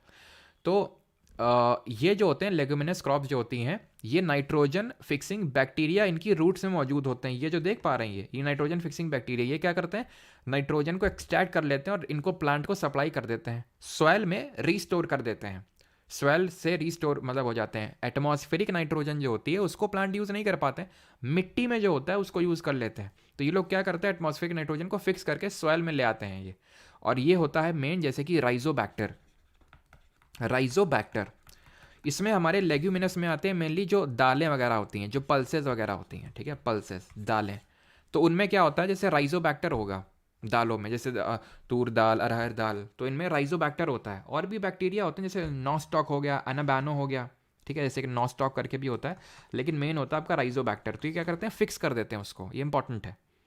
एक होता है हमारा राजमा, ठीक है, राजमा एक क्वेश्चन बना था एक बार कि कौन सा लेग्यूमिनस फैमिली से बिलोंग करता है, लेकिन उसमें राइजोबैक्टर नहीं होता उसके रूट्स में, तो राजमा होता है, तो इसमें फर्टिलाइजर डालना पड़ेगा। लेकिन जो पल्सेस वगैरह होती है उनमें ज़्यादा फर्टिलाइजर की यूज़ पड़ती नहीं, आपने देखा होगा इस चीज़ को। और यहाँ तक कि हम इसको क्रॉप रोटेशन में यूज़ करते हैं। क्रॉप रोटेशन का मतलब क्या होता है, जैसे इस बार मैंने गेहूँ बोया, ठीक है, तो गेहूँ की सर्टेन रिक्वायरमेंट होगी कि भाई मुझे ये चीज़ चाहिए सॉइल से, ठीक है, तो उसने उस चीज़ को सॉइल से ले लिया, एक्सट्रैक्ट कर लिया, ठीक है, उसने उस चीज़ को सॉइल से एक्सट्रैक्ट कर लिया, किसने, गेहूँ ने, दैट इज़ वीट ने। अब उसके बाद अगर हम फिर से वीट बोएंगे तो खुद ही सोचिए कि जो चीज़ वीट को चाहिए वो सॉइल में वो चीज़ डेफिशिएंट है, तो हम दूसरी चीज़ को भी बो देंगे। जैसे हमने पल्सेस को बो दिया तो उससे क्या होगा, नाइट्रोजन फिर से रिस्टोर हो जाएगा सॉइल में, तो इनको क्रॉप रोटेशन में भी यूज़ किया जाता है। अब ये जो आप अपनी स्क्रीन पे देख पा रहे हैं, दीज आर व्हाट, दीज हमारे ये हैं, मैं आपको हिंट देता हूँ, बताएंगे। इनको हम सुपर फूड्स के नाम से भी जानते हैं, सुपर फूड्स। इनको हम श्री अन्न के नाम से भी जानते हैं, श्री अन्न, ठीक है, श्री अन्न के नाम से भी जानते हैं। ईयर 2023 इनको डेडिकेटेड था, year of millets, international year of millets. तो ये हमारे मिलेट्स, जिनको हम मोटा अनाज के नाम से जानते हैं।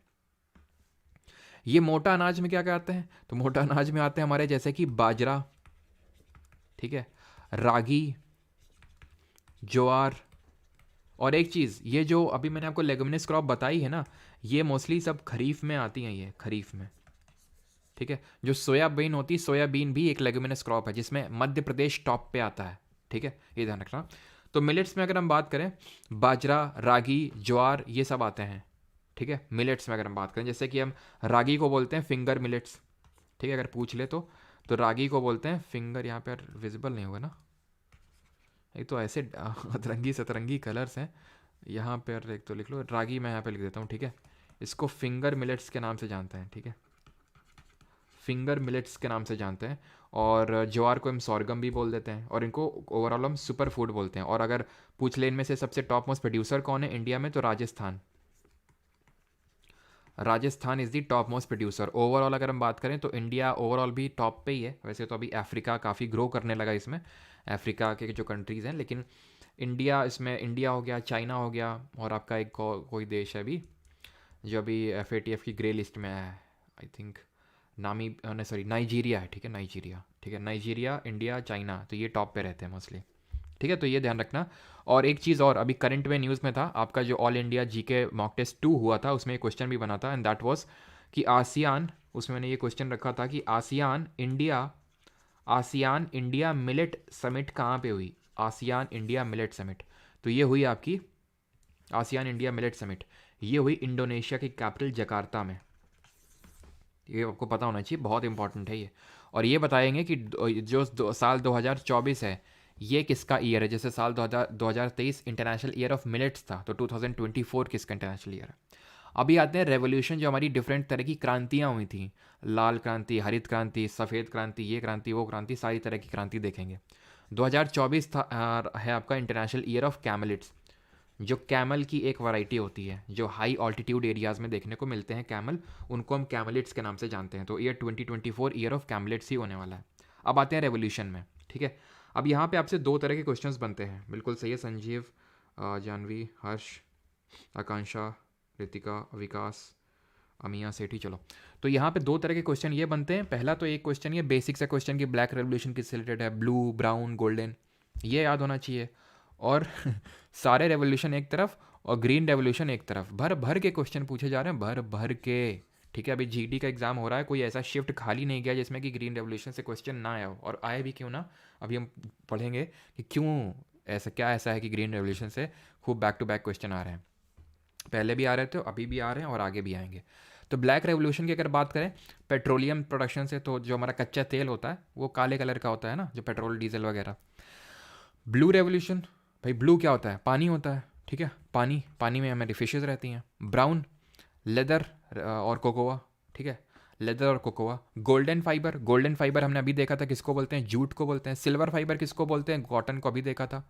गोल्डन फाइबर रेवोल्यूशन अलग है, गोल्डन रेवोल्यूशन अलग है। गोल्डन रेवोल्यूशन में आता है हॉर्टिकल्चर। हॉर्टिकल्चर क्या होता है, अभी पढ़ेंगे डिफरेंट तरह का कल्चर। जो मैं आपको शुरुआत में बता रहा था कि मेरे घर के बगल में एक प्लॉट था, उसमें हमने कुछ मतलब फूल वगैरह के पेड़ लगा दिए, कुछ खाने के लिए लगा दिया, तो इस तरह से वो बगानी उसको बोलते हैं, ठीक है, हॉर्टिकल्चर। हनी और फ्रूट प्रोडक्शन में भी, मतलब ये फ्रूट प्रोडक्शन में ही आ जाता है हॉर्टिकल्चर। हनी जो होता है वो भी गोल्डन रेवोल्यूशन में आता है, ठीक है। अच्छा, मैंने अभी हनी मतलब लिया था गांव से, ठीक है। तो पता नहीं दो तरह का हनी होता है, ये जो मैंने अभी हनी लिया उसमें अजीब सा सफ़ेद सफ़ेद टाइप, पता नहीं कुछ नीचे सेटल डाउन कर रहा है। अब पता नहीं, वो बताते हैं बड़ी मक्खी का होता है, जो छोटी मक्खी का होता है वो ज़्यादा अच्छा होता है, क्योंकि जो छोटी मक्खी होती है वो बहुत ही कम प्रोड्यूस करती है। और इसका कल्चर बताइए जरा, इसको किस कल्चर से, पिसी कल्चर बोलते हैं फिशेस की रियरिंग को। ऐसे हनी जो बीज होती हैं, हनी बीज, उनके उसको रियरिंग को क्या बोलते हैं। तो आई थिंक जो छोटी मक्खी का होता है वो अच्छा होता है। अब खैर जो भी हो, लेकिन हनी थोड़ा सा अच्छा होता है, लेकिन गर्मियों में बहुत ज़्यादा नहीं खाना चाहिए, क्योंकि इसकी जो तासीर होती है वो गर्म होती है। सिल्वर रेवोल्यूशन की अगर बात करें तो एग प्रोडक्शन के लिए। Green revolution food grain production का। अभी ग्रीन रेवोल्यूशन को कायदे से देखेंगे, ये देखो पूरा अलग से, ठीक है। ग्रे रेवोल्यूशन फर्टिलाइजर, है ना, जो फर्टिलाइजर्स होते हैं वो ग्रे कलर के होते हैं, ठीक है।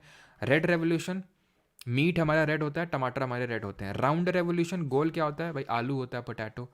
वाइट रेवोल्यूशन भी थोड़ा सा देखेंगे, डेयरी प्रोडक्शन, डेयरी और मिल्क से। और येलो में हमारा तिलहन उत्पादन, तिलहन मतलब जो ऑयल सीड प्रोडक्शन है उसको बोलते हैं।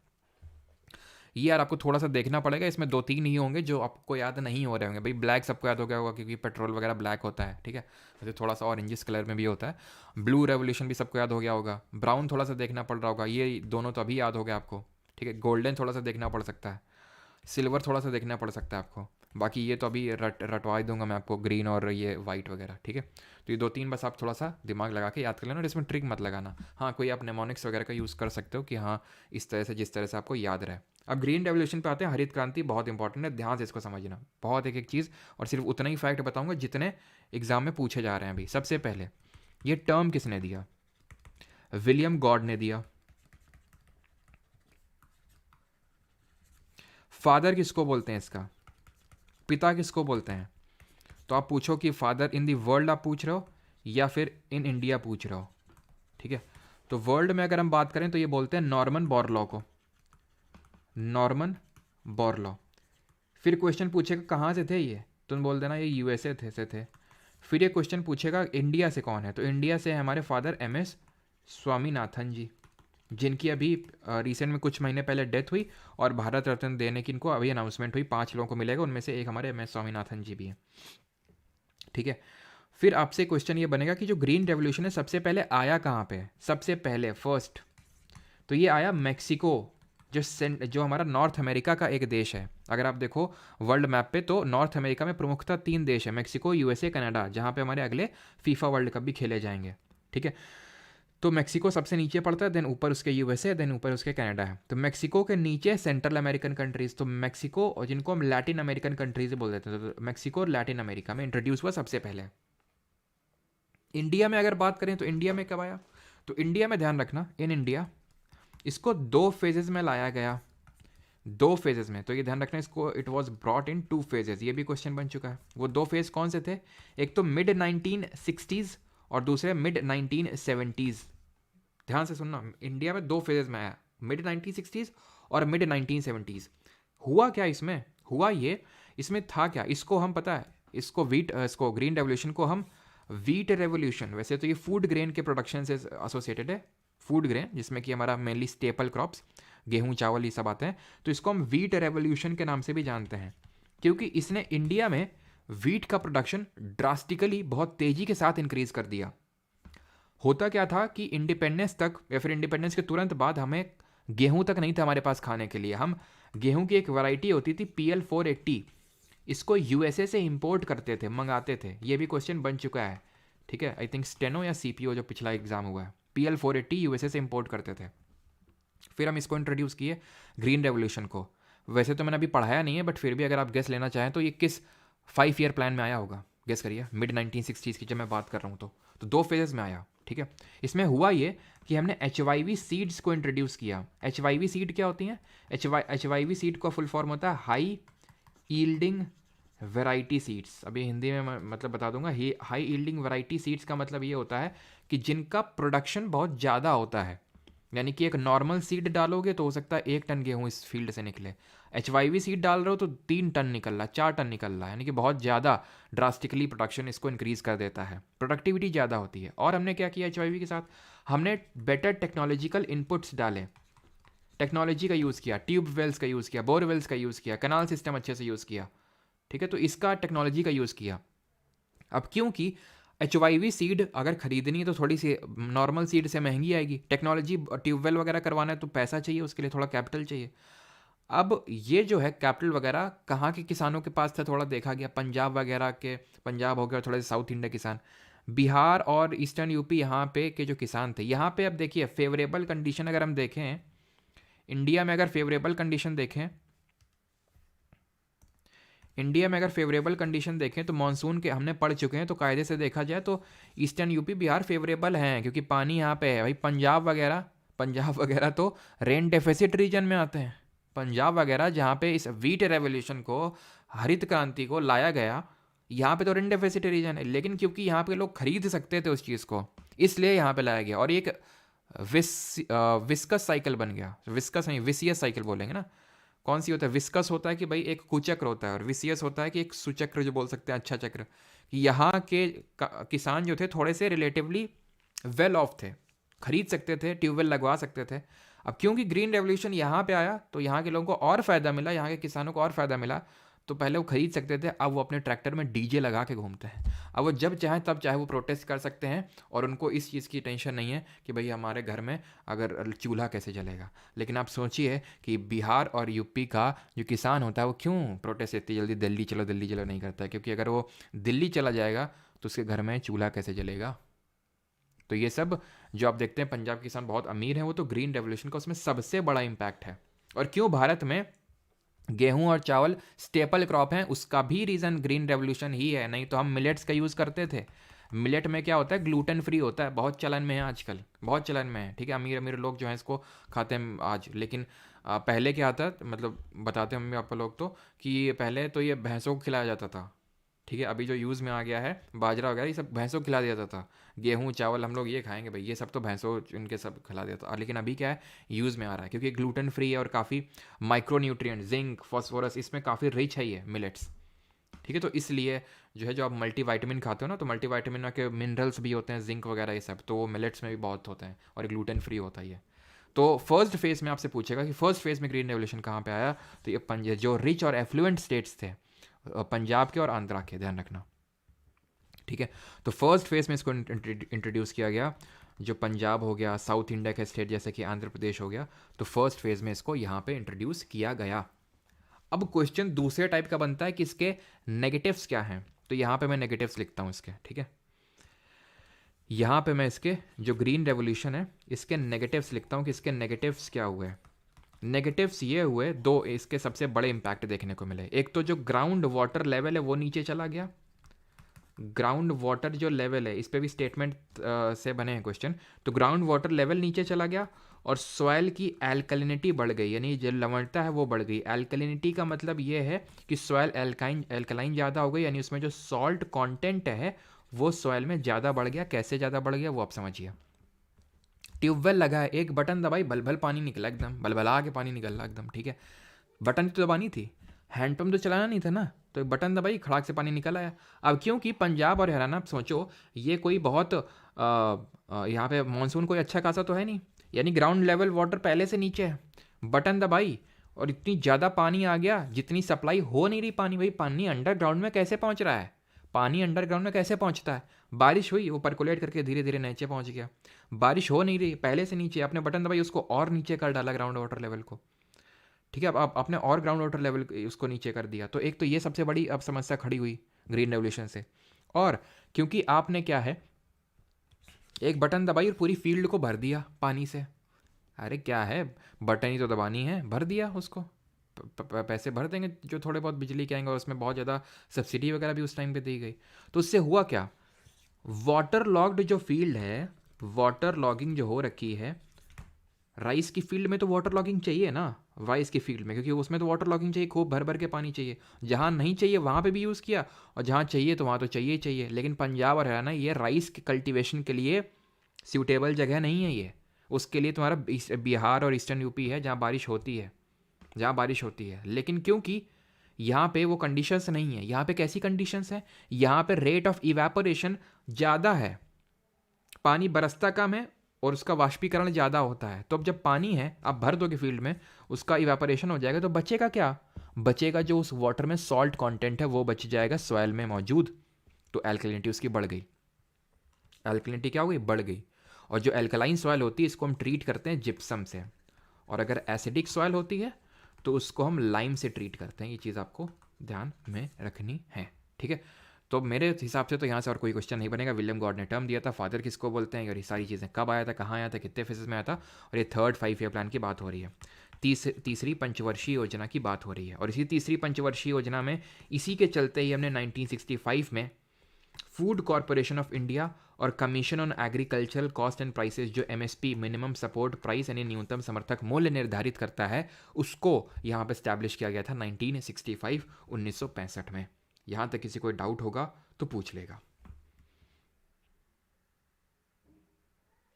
सर मिनरल्स इन इंडिया होगा, कल होगा, नो नेम जी, कल होगा, ठीक है।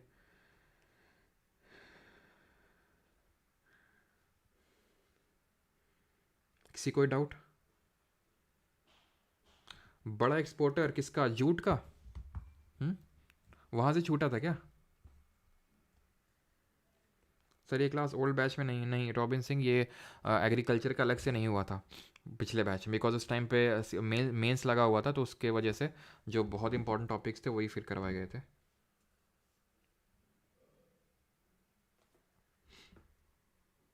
तो अभी इसीलिए हम बात करते हैं कि भाई एवर ग्रीन रेवोल्यूशन लाना है, ग्रीन रेवोल्यूशन नहीं, ever green, no doubt. Okay, question करेंगे, बस ये थोड़ा सा कर लें, 2-3 स्लाइड्स और बची हैं, बस ये आखिरी टॉपिक, इसके बाद डिफरेंट कल्चर, बस आखिरी है ये।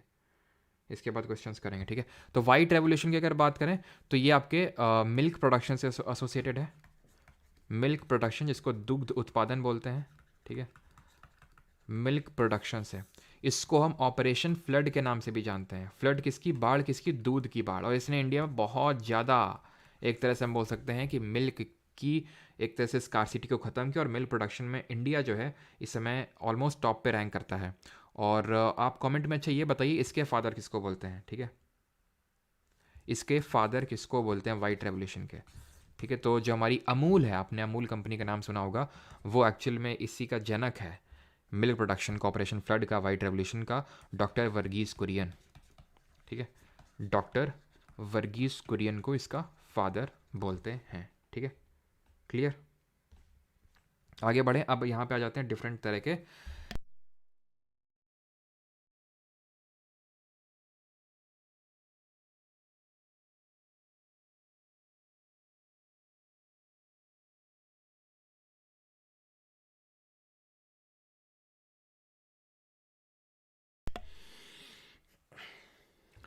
के हम कल्चर्स यहाँ पे देखने वाले हैं, ठीक है, in agriculture. Different cultures in agriculture, ये बोलना थोड़ा सा गलत रहेगा।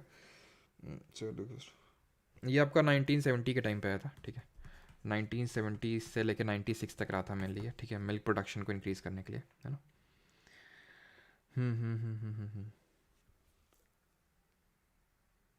ठीक है, हाँ बिल्कुल, वर्ल्ड का लार्जेस्ट प्रोड्यूसर है India.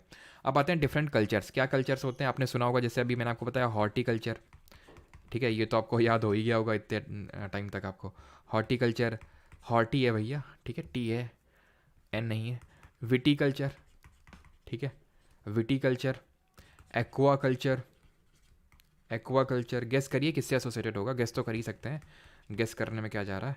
Pisciculture, sericulture, sericulture, apiculture, ठीक है, एपीकल्चर। और कोई कल्चर नहीं, इतने कल्चर करते हैं, ठीक है। तो यहाँ पे हॉर्टी, तो वही जो बगानी वाली, यानी ये हम बोल सकते हैं इसको गार्डन। ये हॉर्टी का मतलब क्या होता है, जैसे ये एग्रीकल्चर में, एग्री पता है क्या होता है इसका, एग्री का मतलब होता है सॉयल, और कल्चर का मतलब होता है कल्टीवेशन। अच्छा, एक और नोट करो, हाइड्रोपोनिक्स किसको बोलते हैं। हाइड्रोपोनिक्स आजकल काफ़ी चल रहा है, आइटम क्वेश्चन भी आई थिंक पूछा जा चुका है एक बार। तो ये है आपका गार्डन क्रॉप, ठीक है, गार्डनिंग जिसको बगानी बोलते हैं। विटीकल्चर है, अंगूरों की खेती को बोलते हैं ग्रेप्स। एक्वाकल्चर, जो भी हमारे एक्वा, एक्वा मतलब एक्वेटिक, एक्वेटिक प्लांट भी हो सकते हैं और एनिमल्स भी हो सकते हैं। एक्वेटिक प्लांट और प्लांट एंड एनिमल्स। और जो सिर्फ फिशेस से एसोसिएटेड हो, सिर्फ फिश से, वो पिसी कल्चर में आएगा। सेरीकल्चर सिल्क से आएगा। सिल्वी कल्चर किससे एसोसिएटेड है बताइए। एपीकल्चर बीज, जो आपने देखा होगा मधुमक्खियों का रियरिंग कुछ लोग करते हैं, काफ़ी लोग करते हैं, जो मधुमक्खियाँ पालते हैं, फिर उससे शहद निकालते हैं और उस शहद को बेचते हैं, ठीक है, तो उसको हम बोलते हैं एपीकल्चर, ठीक है। बात करें अगर हाइड्रोपोनिक्स, तो हाइड्रोपोनिक्स होता है आपका जहाँ पे एग्रीकल्चर किया जाता है विदाउट सॉयल, बिना मिट्टी के, पानी का इस्तेमाल करके ही सिर्फ क्रॉप को उगा लिया जाता है, ठीक है, ये होता है हाइड्रोपोनिक्स। और सिल्वी कल्चर की बात करें तो जो सिल्वी कल्चर होता है, ये होता है प्रैक्टिस ऑफ मैनेजिंग फॉरेस्ट। जो फॉरेस्ट मैनेजमेंट एक तरह से होता है उसको करना, उसको सिल्वी कल्चर बोलते हैं। और एक जापान की एक टेक्निक है, नाम याद नहीं आ रहा उसका, अर्बन फॉरेस्ट्री बोलते हैं, जहाँ पे अर्बन जगहों में फॉरेस्ट उगाना, उसको कुछ बोलते हैं यार, किसी को नाम पता है क्या, वो जापानीज टर्म है वो, एम से नाम शुरू होता है उसके, एम से, एम से नाम शुरू होता है, किसी को पता है। मिट्सो करके कुछ होता है, ठीक है, मिट्सो करके उसका कुछ नाम होता है, पता नहीं, याद नहीं आ रहा, ठीक है, एम से होता है लेकिन। चलो आते हैं अभी सॉइल कंजर्वेशन मेथड्स पे। This is our last topic for the day, कि सॉइल को किस तरह से कंजर्व किया जाता है। किसी को नहीं पता, एम से नाम है यार उसका। चलो, विदाउट सॉइल मतलब, विदाउट सॉइल का मतलब है तो मिट्टी नहीं होगी, सिर्फ पानी से ही होगा, पानी से उगा लेते हैं, उसी को हाइड्रोपोनिक्स बोलते हैं। मियाँ करके कुछ है आई थिंक यार, मियाँ तो याद आ रहा है लेकिन, मिट्सो मियाँ करके कुछ ऐसा कुछ है। ओम ने सही बताया बिल्कुल, मियाँ कावी, मियाँ कावी, हाँ, मियाँ कावी मेथड बोलते हैं ये अर्बन में फॉरेस्ट उगाने की एक टेक्निक होती है, मियाकावी मेथड। चलो सॉइल कंजर्वेशन मेथड पे आते हैं। सॉइल के डिफरेंट कंजर्वेशन मेथड होते हैं, तो उसमें से ये पहला है, इसको बोलते हैं कॉन्टूअर बंडिंग। ठीक है, बस 2 मिनट का और है, मुश्किल से 2 मिनट, 2 मिनट आप टाइमर भी लगा सकते हो, 2 मिनट से ज़्यादा नहीं होगा, बिल्कुल मियाकावी सबका सही है। हाँ ठीक है, चलिए तो यहाँ पे है, आपको इसको बोलते हैं कॉन्टूअर बंडिंग या फिर कॉन्टूअर प्लॉइंग। कॉन्टूअर बंडिंग या फिर कॉन्टूअर प्लॉइंग, ये क्या होता है? यहाँ पे हम कॉन्टूर्स का यूज़ करते हैं।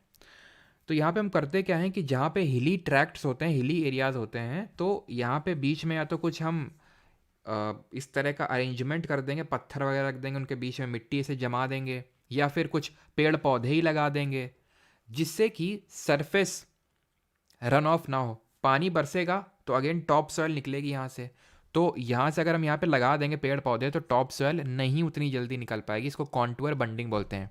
ये टेरेस फार्मिंग की तरह कुछ कुछ लग रही होगी, लेकिन टेरेस फार्मिंग नहीं है। टेरेस फार्मिंग का है कि आप सीढ़ी बना रहे हो, सीढ़ी में कल्टीवेशन कर रहे हो, सीढ़ी में उगा रहे हो। यहाँ पे क्या है, एजेस में आप उगा रहे हो। ठीक है, सो दैट पानी का रन ऑफ ना हो, इसलिए मेन आप कर रहे हो कॉन्टूअर बंडिंग। इसको क्या बोलते हैं? इसको बोलते हैं मल्चिंग। ये क्यों किया जाता है मल्चिंग? मल्चिंग जिसको पलवार भी बोलते हैं, पलवार ये क्या होता है? इसमें हम पराली को, पराली क्या होता है, जो क्रॉप रेजिड्यू होता है, जैसे कि गेहूं हो गया, धान की खेती हो गई, तो उसके बाद कुछ बचता है, रेजिड्यू बचता है, उसको पराली बोलते हैं। तो हम क्या करते हैं, उस पराली को या फिर कुछ किसी भी ऑर्गेनिक मैटर को हम मिट्टी में डाल देते हैं, सो दैट जो सॉयल का मॉइस्चर है वो सॉयल अपना मॉइस्चर को रिटेन रखे, सॉयल अपने मॉइस्चर को रिटेन रखे, नहीं तो धूप पड़ेगी तो मॉइस्चर उड़ जाएगा। तो मॉइस्चर को रिटेन करने के लिए हम मल्चिंग को करते हैं, पलवार को करते हैं, जहाँ खुली मिट्टी में हम मल्च को डाल देते हैं। मल्च क्या है? यही ऑर्गेनिक मैटर या फिर क्रॉप का residue. And the last slide of the day is this, this is called as what? इसको हम बोलते हैं शेल्टर बेल्ट्स। इसको बोलते हैं शेल्टर बेल्ट।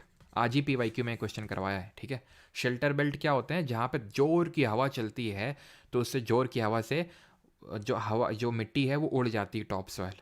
तो उसको रोकने के लिए, हवा की वेलोसिटी को रोकने के लिए, वेलोसिटी है तो कौन सी एनर्जी होगी, जरा कमेंट बताइएगा। तो ये बड़े बड़े पेड़ लगा देते हैं, इनको बोलते हैं शेल्टर बेल्ट्स, शेल्टर बेल्ट्स। ठीक है, तो काइनेटिक एनर्जी होती है उसमें, जिसको हम रोकते हैं। ठीक है, खत्म होता है लेक्चर। अब जल्दी से क्वेश्चन पे जंप करते हैं। मुझे लगा नहीं था यार इतना लंबा लेक्चर हो जाएगा, लेकिन कोई नहीं। ठीक है, एग्रीकल्चर करो, एकदम झटा झट क्वेश्चन कर तो डालो। आ, इसमें आई थिंक ऑप्शंस में कुछ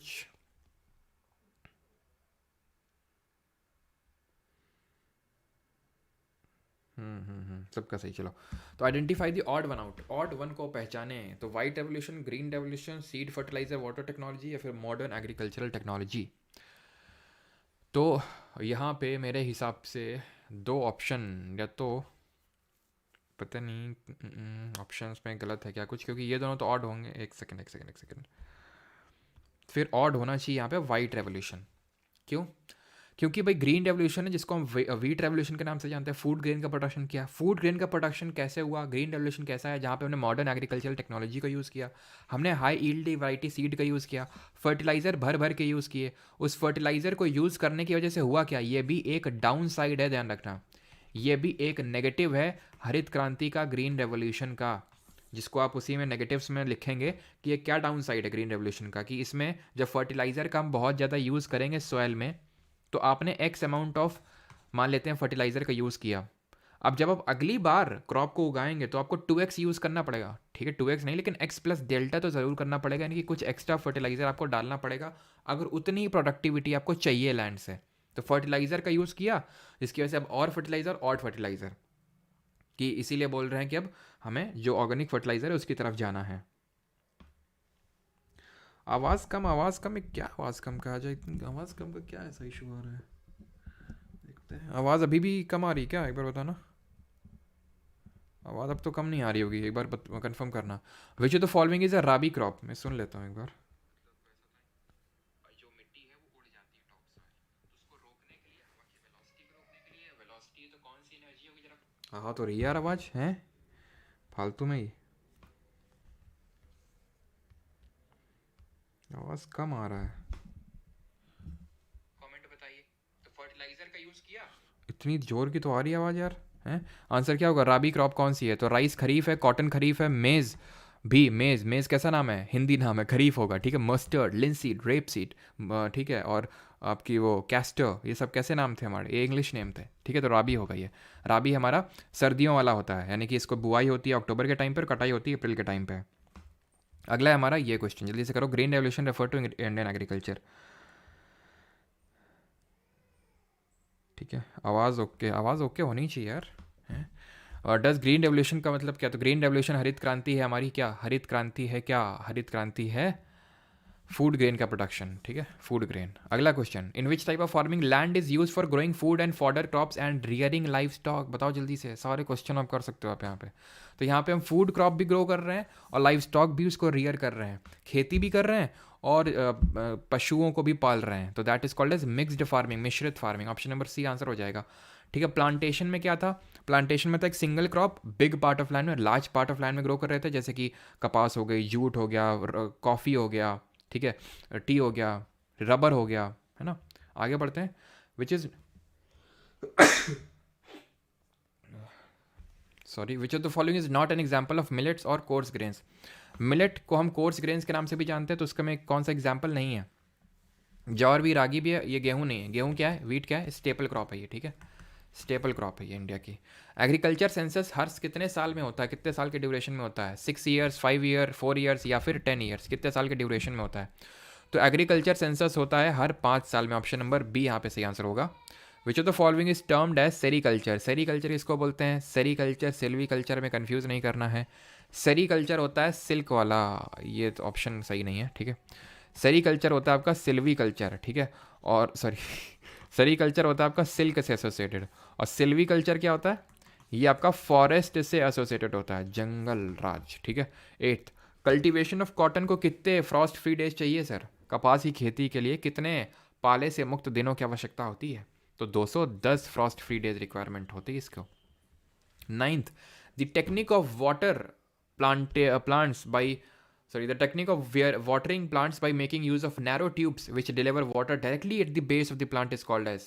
संकरी नलियों का उपयोग करके, मतलब इस तरह से हम क्या कहें, पाइप डाल के डायरेक्टली रूट्स तक, इनकी जड़ों तक पानी पहुंचा देते हैं। ये क्यों किया जाता है? सो दैट वाटर लॉस को अवॉइड किया जा सके, और एकदम ऐसा नहीं कि फील्ड को भर डाला। एक तो वाटर लॉस होगा उससे, दूसरा सॉइल की एल्कलिनिटी भी बढ़ेगी, लवणता, जो हमने अभी देखी ग्रीन रेवोल्यूशन का जो साइड इफेक्ट है। तो हम ड्रिप इरीगेशन, स्प्रिंकल क्या होते हैं? स्प्रिंकल ऐसे लगे होते हैं, ठीक है, ऐसे फुहारे से मारते हैं चारों तरफ, बहुत छोटा, ये क्या सीधे जड़ों में सप्लाई करते हैं। आगे बढ़ते हैं, ड्रिप इरीगेशन बोलते हैं। Which of the following is an example of kharif? Kharif फसल का इनमें से कौन सा उदाहरण है? वीट है, राइस है, बार्ले है, मस्टर्ड है? तो बार्ले, मस्टर्ड, ठीक है, barley, mustard, wheat, castor, linseed, rapeseed, peas, ये सब क्या होता है? इंग्लिश नेम है। राबी क्रॉप, राइस, चावल बोलो अगर इसको, चावल, राइस नहीं बोलेंगे, ठीक है, चावल बोलेंगे। कपास बोलेंगे, मूंगफली बोलेंगे। Which type of farming is practice to meet the needs of farmers family? आसान है, ठीक है, संदीप महेश्वरी वाला नहीं, लेकिन सच में आसान है कि meet the needs of farmers की फैमिली, सब्सिस्टेंस, ठीक है, निर्वाह कृषि, जिसको 2 पार्ट में डिवाइड किए थे, एक को बोले थे प्रिमिटिव और दूसरे को बोले थे इंटेंसिव, गहन निर्वाह और प्रिमिटिव, ठीक है। गहन में क्या, कम पार्ट ऑफ लैंड है। और जैसे इंटेंसिव अगर देखा जाए तो कहाँ प्रैक्टिस होगा? इंडिया जैसे देशों में, इंडोनेशिया जैसे देशों में, जापान में, कनाडा जैसे देशों में होगा क्या? ये इंटेंसिव नहीं होगा। कनाडा बहुत बड़ा एरिया है, पॉपुलेशन है कम, एरिया है ज़्यादा, पॉपुलेशन है कम, तो प्रेशर लैंड पे कम पड़ेगा। लेकिन एरिया है छोटा, पॉपुलेशन बहुत ज़्यादा है, तो उस पर लैंड पे प्रेशर बहुत ज़्यादा पड़ेगा, वो बोलते हैं इंटेंसिव एग्रीकल्चर उसको। In which of the following method of irrigation water falls drop by drop? अभी देखे drip irrigation. Soilless agriculture is called as, जिसमें कि मिट्टी नहीं होती, उसको क्या बोलते हैं? सिर्फ बैच में जो एक्स्ट्रा क्लास है उनको ओल्ड बैच में डलवा दो। यही तो एक्स्ट्रा क्लास हो रही है रॉबिन जी, हैं, और आपको बैच में सूचित भी कर दिए टेलीग्राम में। तो आपको क्या लग रहा है कि भाई और भी बीच में हो गई क्या? आज हुई है, इसलिए मैंने आपको टेलीग्राम पे डाल भी दिया था, वो प्राइवेट टेलीग्राम पे, ठीक है, और कोई एक्स्ट्रा क्लास नहीं हुई है। सॉयल लेस एग्रीकल्चर की अगर बात करेंगे, हाइड्रोपोनिक्स बोलते हैं, देख चुके हैं इसको, ठीक है। शिफ्टिंग एग्रीकल्चर भी देख चुके हैं, जिसको स्लैश एंड बर्न के नाम से भी जानते हैं। ये हाइड्रोपोनिक्स आप में से कोई लोग पूछ रहे थे ना, यहाँ पे मिट्टी का यूज़ नहीं होता, पानी का यूज़ होता है। पानी है और कुछ इस तरह से टेक्निक यूज़ की जाती है, उसी में ये ग्रो कर जाते हैं, है ना। आगे बढ़ते हैं, अगला है the word agriculture is derived from the Latin word ager and culture. Ager का मतलब क्या होता है? कल्चर का मतलब तो कल्टीवेशन होता है, एगर का मतलब मिट्टी होता है, सॉयल होता है ना। 15th in the north western, बस 5 क्वेश्चन और करेंगे, ठीक है, उसके बाद हम कल के क्वेश्चन नहीं होगा तो कर लेंगे, है ना। चलो, तो in the northern and north western part of India dash is the main food crop. तो मेन फूड क्रॉप कौन सी होती है नॉर्थ और नॉर्थ वेस्टर्न में? तो ये वीट होती है ना, गेहूँ होता है। और ईस्टर्न और साउथ इंडिया में राइस होता है, चावल होता है, ठीक है। आगे बढ़ते हैं, which of the following is an example of fibre crop. तो फाइबर क्रॉप का इसमें से कौन एग्जाम्पल होता है? Mango, hemp, rubber, coffee. तो मैंने आपको बताया था, एक तो हमारा कॉटन होता है, कपास, सिल्वर फाइबर बोलते हैं। गोल्डन फाइबर कौन सा होता है? जूट, वो भी हमारा फाइबर है। और हमारा हेम्प यानी जो भांग होता है, option number B. What is the percentage of land used for agriculture in India as per to the 2009 data by national institute of hydrology. और ये आपको पता होना चाहिए, जब हम इकोनॉमिक्स पढ़ेंगे तो इंडिया मतलब एग्रीकल्चर में किस तरह का अनएम्प्लॉयमेंट होता है वो देखेंगे। और ये पता होना चाहिए कि इंडिया में सबसे ज़्यादा लोग एग्रीकल्चर में ही एम्प्लॉयड हैं, लेकिन सबसे कम कंट्रीब्यूशन जीडीपी में एग्रीकल्चर सेक्टर का ही है, जिसको प्राइमरी सेक्टर बोलते हैं, इकोनॉमिक्स से पढ़ेंगे। और जब हम आज़ाद हुए थे तो रफली हमारी 75% जो जनसंख्या थी वो एग्रीकल्चर डिपेंडेंट थी, ठीक है।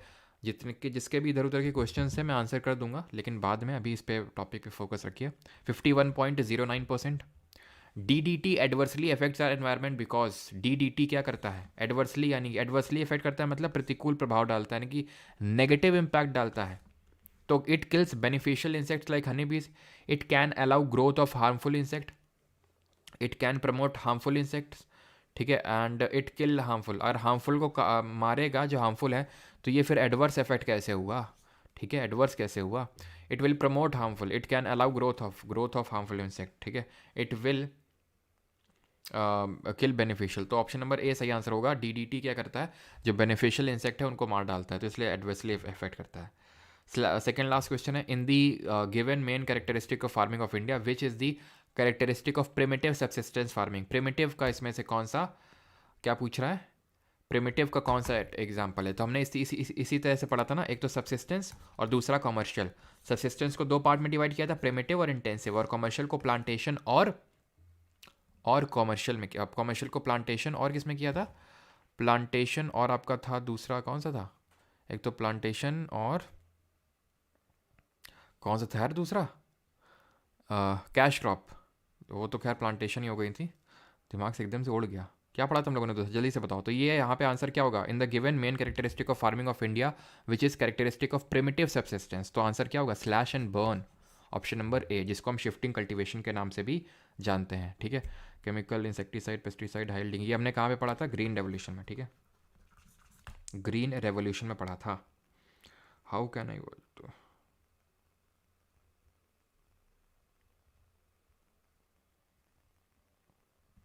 सबका सही है,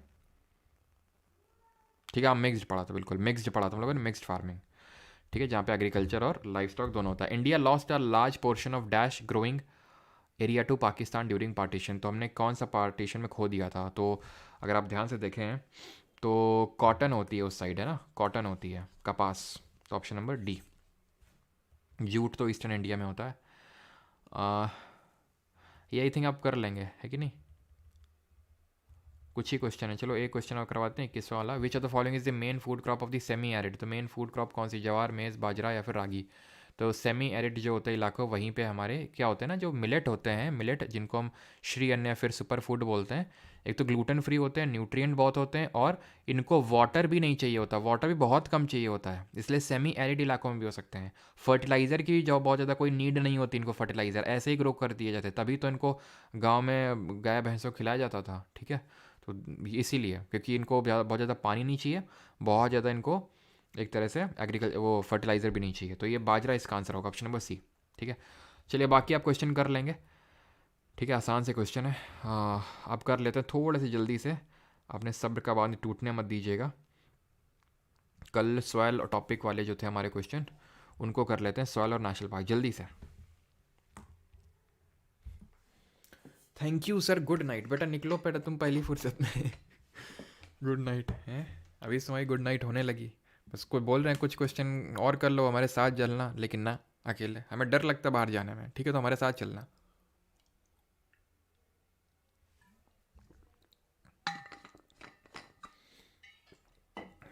आइडेंटिफाई द ब्लैक सॉयल, कहाँ मिलेगी? डेक्कन ट्रैप, ठीक है, अगर रिवाइज करके आए तो एकदम आसान होने चाहिए आपके लिए question. Cultivation of wheat thrives best in which type of soil? गेहूँ किस टाइप की सॉयल में उगता है? Yellow soil, red soil, black soil, well drained, loamy soil. तो जो हमारी एलुवियल सॉयल है, जलोढ़ मिट्टी, तो उसमें जो वेल ड्रेन्ड लोमी सॉयल होती है उसमें खूब अच्छे से ग्रो करती है। Which of the following soil requires minimum tillage because of its self cultivating feature?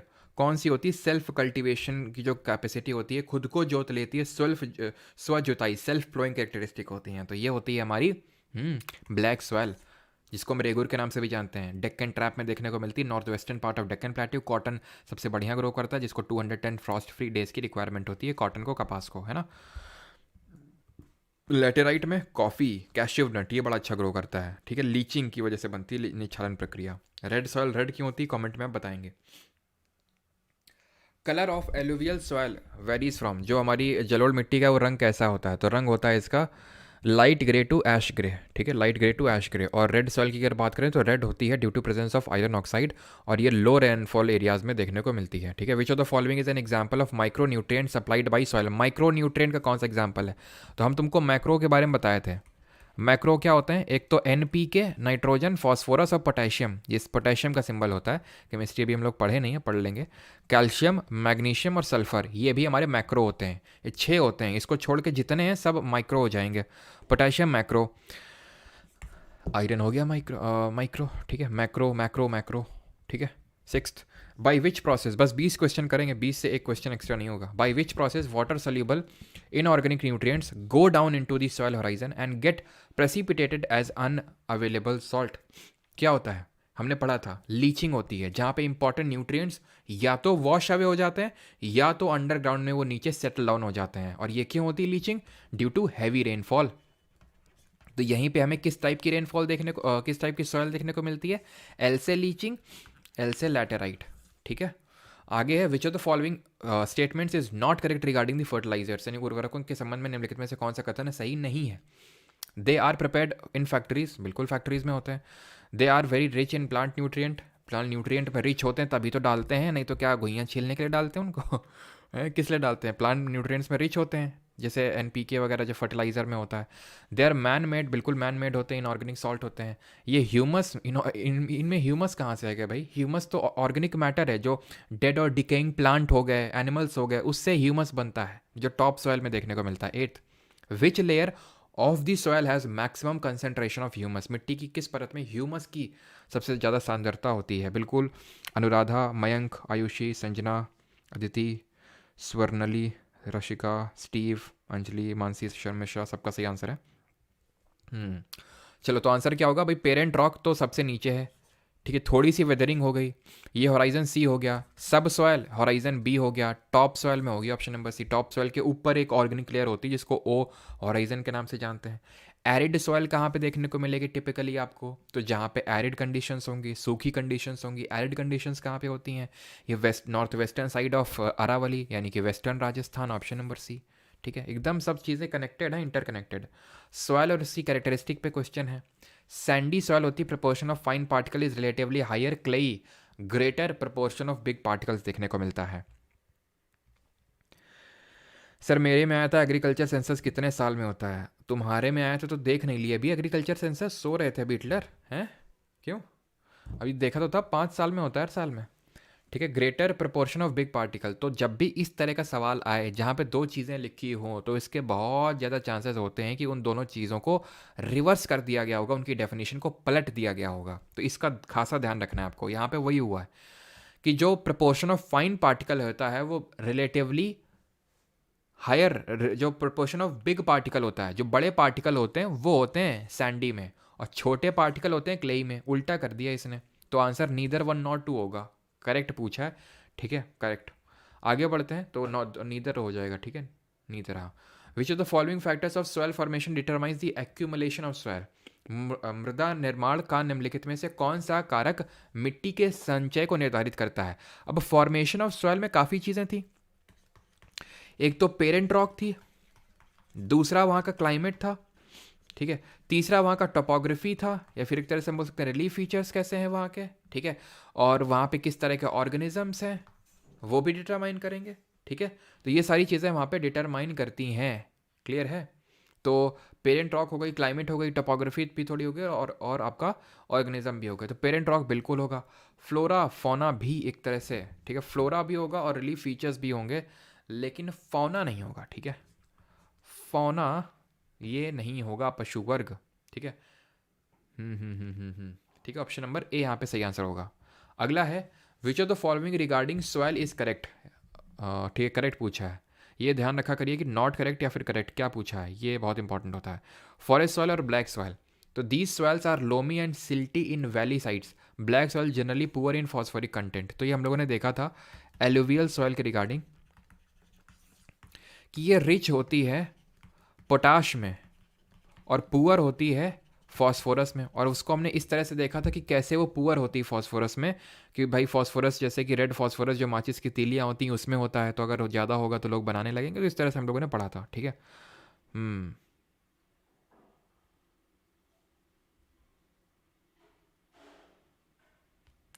बिल्कुल टाइम होता है यहाँ पे, ठीक है, टाइम होता है। फ्लोरा फोना दोनों होगा, बिल्कुल रिलीफ होना चाहिए इसका, ठीक है। अब रिलीफ मैंने इसलिए यहाँ पे पूछा ना, okay okay okay, sorry not नहीं पूछा था। Okay sorry sorry sorry sorry sorry sorry sorry, really sorry, relief ही इसका आंसर होगा, रियली सॉरी, ठीक है।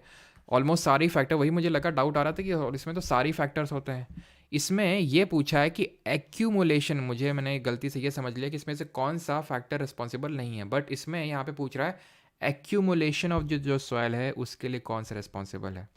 इसका मतलब है कि डीप ब्रीथ लेना पड़ेगा मुझे, ठीक है। तो रिलीफ जो है एक्यूमुलेशन पे को डिपेंड करता है।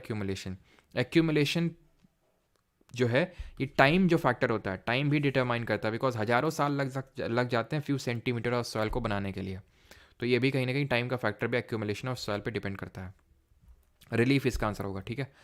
चलिए, तो इसका आंसर क्या हो जाएगा, इसका आंसर हो जाएगा आपका option number A, both 1 and 2। अगला है question number 13, in which of the following soil conservation methods different crops are grown in alternate rows and are sown at different times to protect the soil from rain wash. तो यहाँ पे अगर हम बात करें तो इसको हम बोलते हैं इंटरक्रॉपिंग। और थोड़ी सी मुझे स्पीड इसलिए भी ज़्यादा रखनी पड़ रही है बिकॉज मेरी एक तुरंत इसके बाद भी एक क्लास है, ठीक है तो इसलिए थोड़ा सा मुझे स्पीड अप करना पड़ रहा है, ठीक है। तो यहाँ पे इसको बोलते हैं इंटरक्रॉपिंग। हमने देखा था मिक्स्ड क्रॉपिंग और इंटरक्रॉपिंग में क्या डिफरेंस है। मिक्स्ड में कि भाई हमने सारी सीड्स डाल दी फील्ड में, ठीक है, सारी सीड्स इस तरह से हमने डाल दी। इंटरक्रॉपिंग में क्या, ऑल्टरनेट 1 2 1 2 1 2 इस तरह से।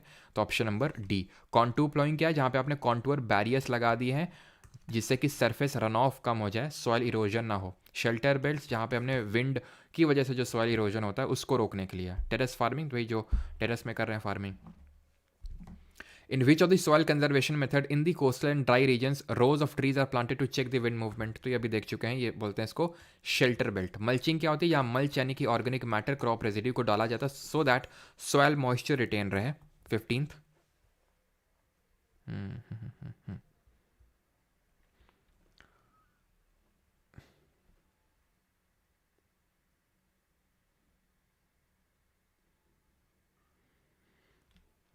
ठीक है। तो which of the following is not correct regarding laterite. तो red laterite soil in Tamil Nadu, Andhra, Kerala and more suitable for crops, बिल्कुल सही है। They are generally rich in humus, गलत है, ठीक है। ह्यूमस में जितनी भी हमारी ज़्यादातर इंडियन सॉइल है, एलुवियल हो चाहे ब्लैक हो, सब लो ही होती हैं, ठीक है। टी कॉफ़ी के लिए बिल्कुल सूटेबल होती हैं। लैटेराइट हम देख चुके हैं अभी, और हाई टेम्परेचर और हैवी रेनफॉल में होती हैं, कल देखे थे। नॉर्दर्न प्लेन्स में कौन सी सॉइल देखने को मिलेगी यार, तो इंडिया में सबसे ज़्यादा टाइप ऑफ सॉइल कौन सी है, एलुवियल सॉइल है, जलोढ़ मिट्टी, जो हमें ईस्टर्न जो रिवर्स हैं उनके डेल्टा में भी देखने को मिलती है। दो तरह की होती है, नई होती है और पुरानी होती है। न्यू को क्या बोलते हैं, ओल्ड को क्या बोलते हैं, जल्दी से बताइए कमेंट में। The bare ground between the plant is covered with layer of organic matter in order to retain soil moisture, कर लेंगे आराम से, ठीक है एकदम। खादर इसका आंसर होगा और इसका भांगर होगा, ठीक है। इसका आंसर क्या हो जाएगा, मल्चिंग हो जाएगा, option number A. Identify the step that is not a part of decomposition, अभी एनवायरनमेंट वाले सेशन में पढ़ेंगे, अभी पढ़ा नहीं है लेकिन फिर भी कर लेते हैं इसको। तो इसमें आपका सॉइल इरोजन इसका प्रकार नहीं होता है, डीकम्पोजिशन में हम पढ़ेंगे उसको, ठीक है, कि किस तरह से डीकम्पोजिशन होता है चीज़ों का। जब हम डिफरेंट तरह की फूड चेन्स पढ़ेंगे ना, तो डेट्रिटस फूड चेन में इस चीज़ को पढ़ेंगे। कैटाबोलिज्म का मतलब होता है चीज़ों का टूटना। ह्यूमिफिकेशन का मतलब होता है ह्यूमस का जमा होना। ह्यूमस एक तरह का डार्क एमॉर्फस सॉलिड कंपाउंड होता है, ठीक है। और लीचिंग का मतलब होता है निच्छालन प्रक्रिया। लावा प्लेट्यू में किस तरह की सॉइल होती है कर लेंगे। Which of the following is use for conservation of land resource, तो conservation of land resource, resource तो इसको बोलेंगे land reclamation, option number C. अच्छा एक आपको मैं होमवर्क देता हूँ, ठीक है। भूदान आंदोलन ये कब शुरू हुआ था, किसने शुरू किया था, ठीक है, और किस गांव, चलो गांव में बता देता हूँ, पोचमपल्ली गांव है तेलंगाना में, वहाँ से शुरू हुआ था। किसने स्टार्ट किया था, कब स्टार्ट हुआ था, ये आपको बताना है, जो बाद में ग्राम दान मूवमेंट में कन्वर्ट हो गया था। भूदान का मतलब भू यानी जमीन का दान करना, डोनेट करना। ग्राम दान का मतलब होता है ग्राम पूरा का पूरा गांव डोनेट करना, ठीक है, ये आप बताएंगे। ये भी कर लेंगे, कॉफ़ी किस में ग्रो होती है, नॉट इफेक्ट ऑफ दी, तो इसमें से कौन सा फॉर्मेशन ऑफ सॉइल को इफेक्ट नहीं करेगा, तो क्लाइमेट करेगा, पेरेंट मटेरियल करेगा, टोपोग्राफी भी करेगी, लैंडस्लाइड ये कोई फॉर्मेशन को इफेक्ट नहीं करेगा, ठीक है। तो ये आप कर लेंगे यार, ठीक है। ये इसमें क्या आंसर होगा, what do you call the weight of a soil that can withstand severe damage to the crops, तो यह होगा वेट ऑफ द, तो बियरिंग कैपेसिटी हो जाएगी, ठीक है। कर लेंगे कर लेंगे कर लेंगे कर लेंगे, ये क्वेश्चन करिए, ठीक है। ये क्वेश्चन करिए। अब जो लोग छोड़ के चले गए तो उनके साथ तो खैर नुकसान हो गया, लेकिन क्या करें, अब उनको जाने की भी जल्दी जो रहती है, उनको लगा था कि वही हो रहा है जो हो चुका है। लेकिन मिठाई रखी है यार मेरे पास में, खा लें क्या, खा लेते हैं, थोड़ी सी काफ़ी लो एनर्जी लग रही है।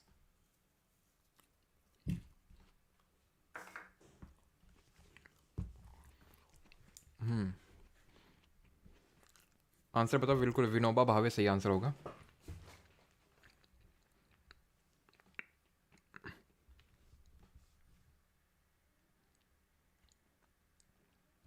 चलो, तो ये होता क्या है, देखो इसको मैंने आपको पढ़ाया नहीं बिकॉज इस पर बहुत ज़्यादा क्वेश्चन आते नहीं हैं। अल्फीसॉल, मॉलीसॉल, इंसेप्टिसॉल, अरिडीसॉल, वर्टीसॉल, ये डिफरेंट तरह का सॉल का मतलब सॉल होता है। एनसीईआरटी में बहुत ज़्यादा इसके बारे में मेंशन नहीं है, एनसीईआरटी में बहुत ज़्यादा इसके बारे में मेंशन नहीं है, लेकिन बहुत ज़्यादा इसमें डीप में आपको पढ़ने की ज़रूरत भी नहीं है। अब यहाँ पे पूछा क्या, विच type of is most abundantly available, तो मोस्ट अबंडेंटली अवेलेबल हमने क्या पढ़ा है, एलुवियल सॉइल। एलुवियल सॉइल के बारे में ध्यान ये रखिएगा, जो जलोढ़ मिट्टी होती है वो बहुत ही मैच्योर नहीं होती है, बहुत लो मैच्योरिटी की सॉइल है। लो मैच्योरिटी की सॉइल को हम इंसेप्टी या फिर इंसेप्टी या फिर एंटी सॉल के नाम से जानते हैं, ठीक है। इंसेप्शन इसका आंसर होगा, ठीक है। अब क्योंकि यहाँ पे ठीक है, 94 इसका आई थिंक मॉलीसॉल, मॉलीसॉल मॉलीसॉल तो नहीं होगा, इंसेप्टिसॉल होगा, क्योंकि इंडिया में सबसे ज़्यादा एलुवियल सॉइल पाई जाती है और उसमें आपका इंसेप्ट सर खेले। 7 क्वेश्चन ज़्यादा हो गए, अच्छा ज़्यादा हो गए क्या, कौन सी वाली है सर बेटा, ब्रांड तो नहीं पता हमको, ठीक है। तो लो मेच्योरिटी की होती है इंसेप्टी या फिर एंटी सॉल। एक और याद रखना, जो ब्लैक सॉइल होती है उसको हम वर्टी सॉल की कैटेगरी में डालते हैं। वर्टी सॉल, सॉल का मतलब होता है सॉइल, ठीक है, और वर्टी का मतलब होता है, वर्टी का मतलब होता है इन्वर्ट, तो ब्लैक सॉइल इन्वर्जन से बनती है, तो वर्टी सॉल बोलते हैं ब्लैक सॉइल को। और जो इंसेप्टी और जो एंटी सॉल होती है वो लो मेच्योरिटी की सॉइल होती हैं, जैसे कि हमारी एलुवियल सॉइल, ठीक है। चलो, मिठाई क्रॉस और विमल टिक, अब बहुत मारेंगे तुमको, ठीक है। तो ये सारे क्वेश्चन आप कर सकते हो। हैवी रेनफॉल और हाई ह्यूमिडिटी, बस ये क्वेश्चन कर दो और सही कर दो, दिल मेरा खुश कर दो तुम, बस आज कर दो इसको जल्दी से।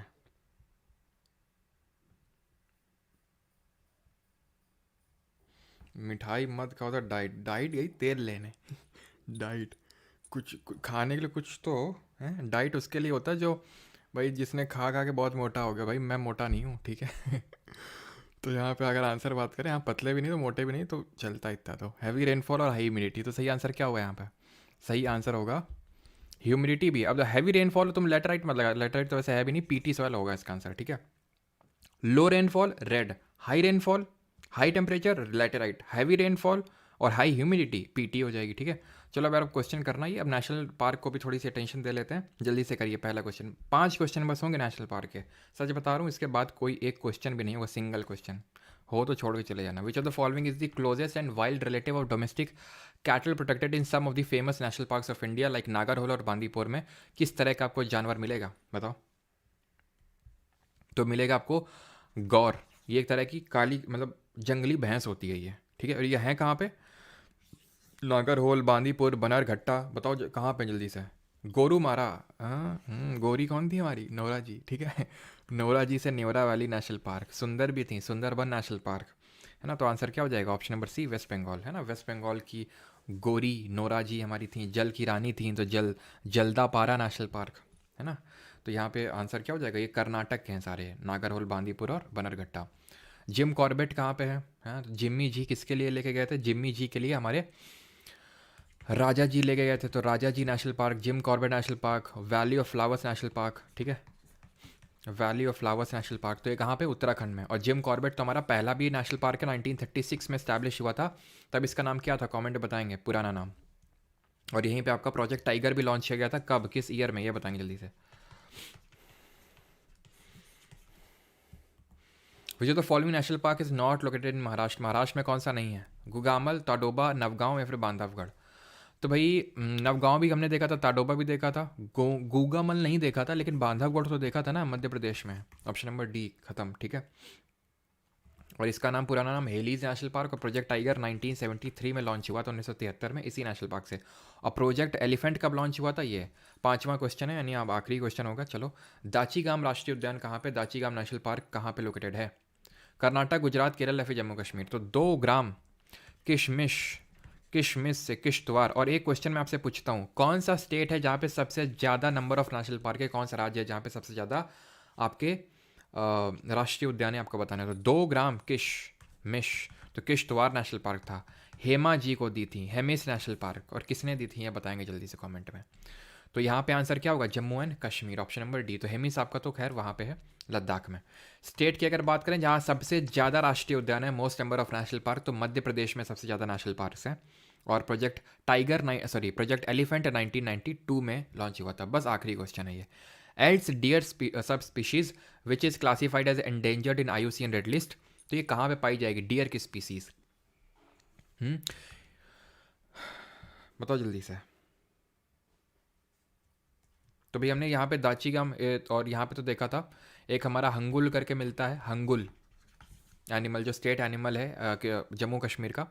इसी तरह यहाँ पे संगाई डियर है जो मणिपुर का स्टेट एनिमल है। तो मणिपुर से आपको याद आना चाहिए, मणिपुर से याद आ जाना चाहिए कि भाई मणिपुर में केबुल लैमजाओ दिया भी हुआ है यहाँ पे, केबुल लैमजाओ नेशनल पार्क, जो कि एक फ्लोटिंग तैरता हुआ है। और यहाँ पे आपको कौन सा लेक देखने को मिलेगा जल्दी से बताइए, हेमिस लद्दाख में, रणथंभौर राजस्थान, आर से रणथंभौर, आर से राजस्थान, और पेंच कहाँ पे, पेंच है मध्य प्रदेश और महाराष्ट्र के बॉर्डर पे है, ठीक है। और लोकटक लेक है ये, ठीक है। Which of the following, Nora, Nora ji कहाँ पे थी हमारी, वेस्ट बंगाल की जल की रानी थी, है ना।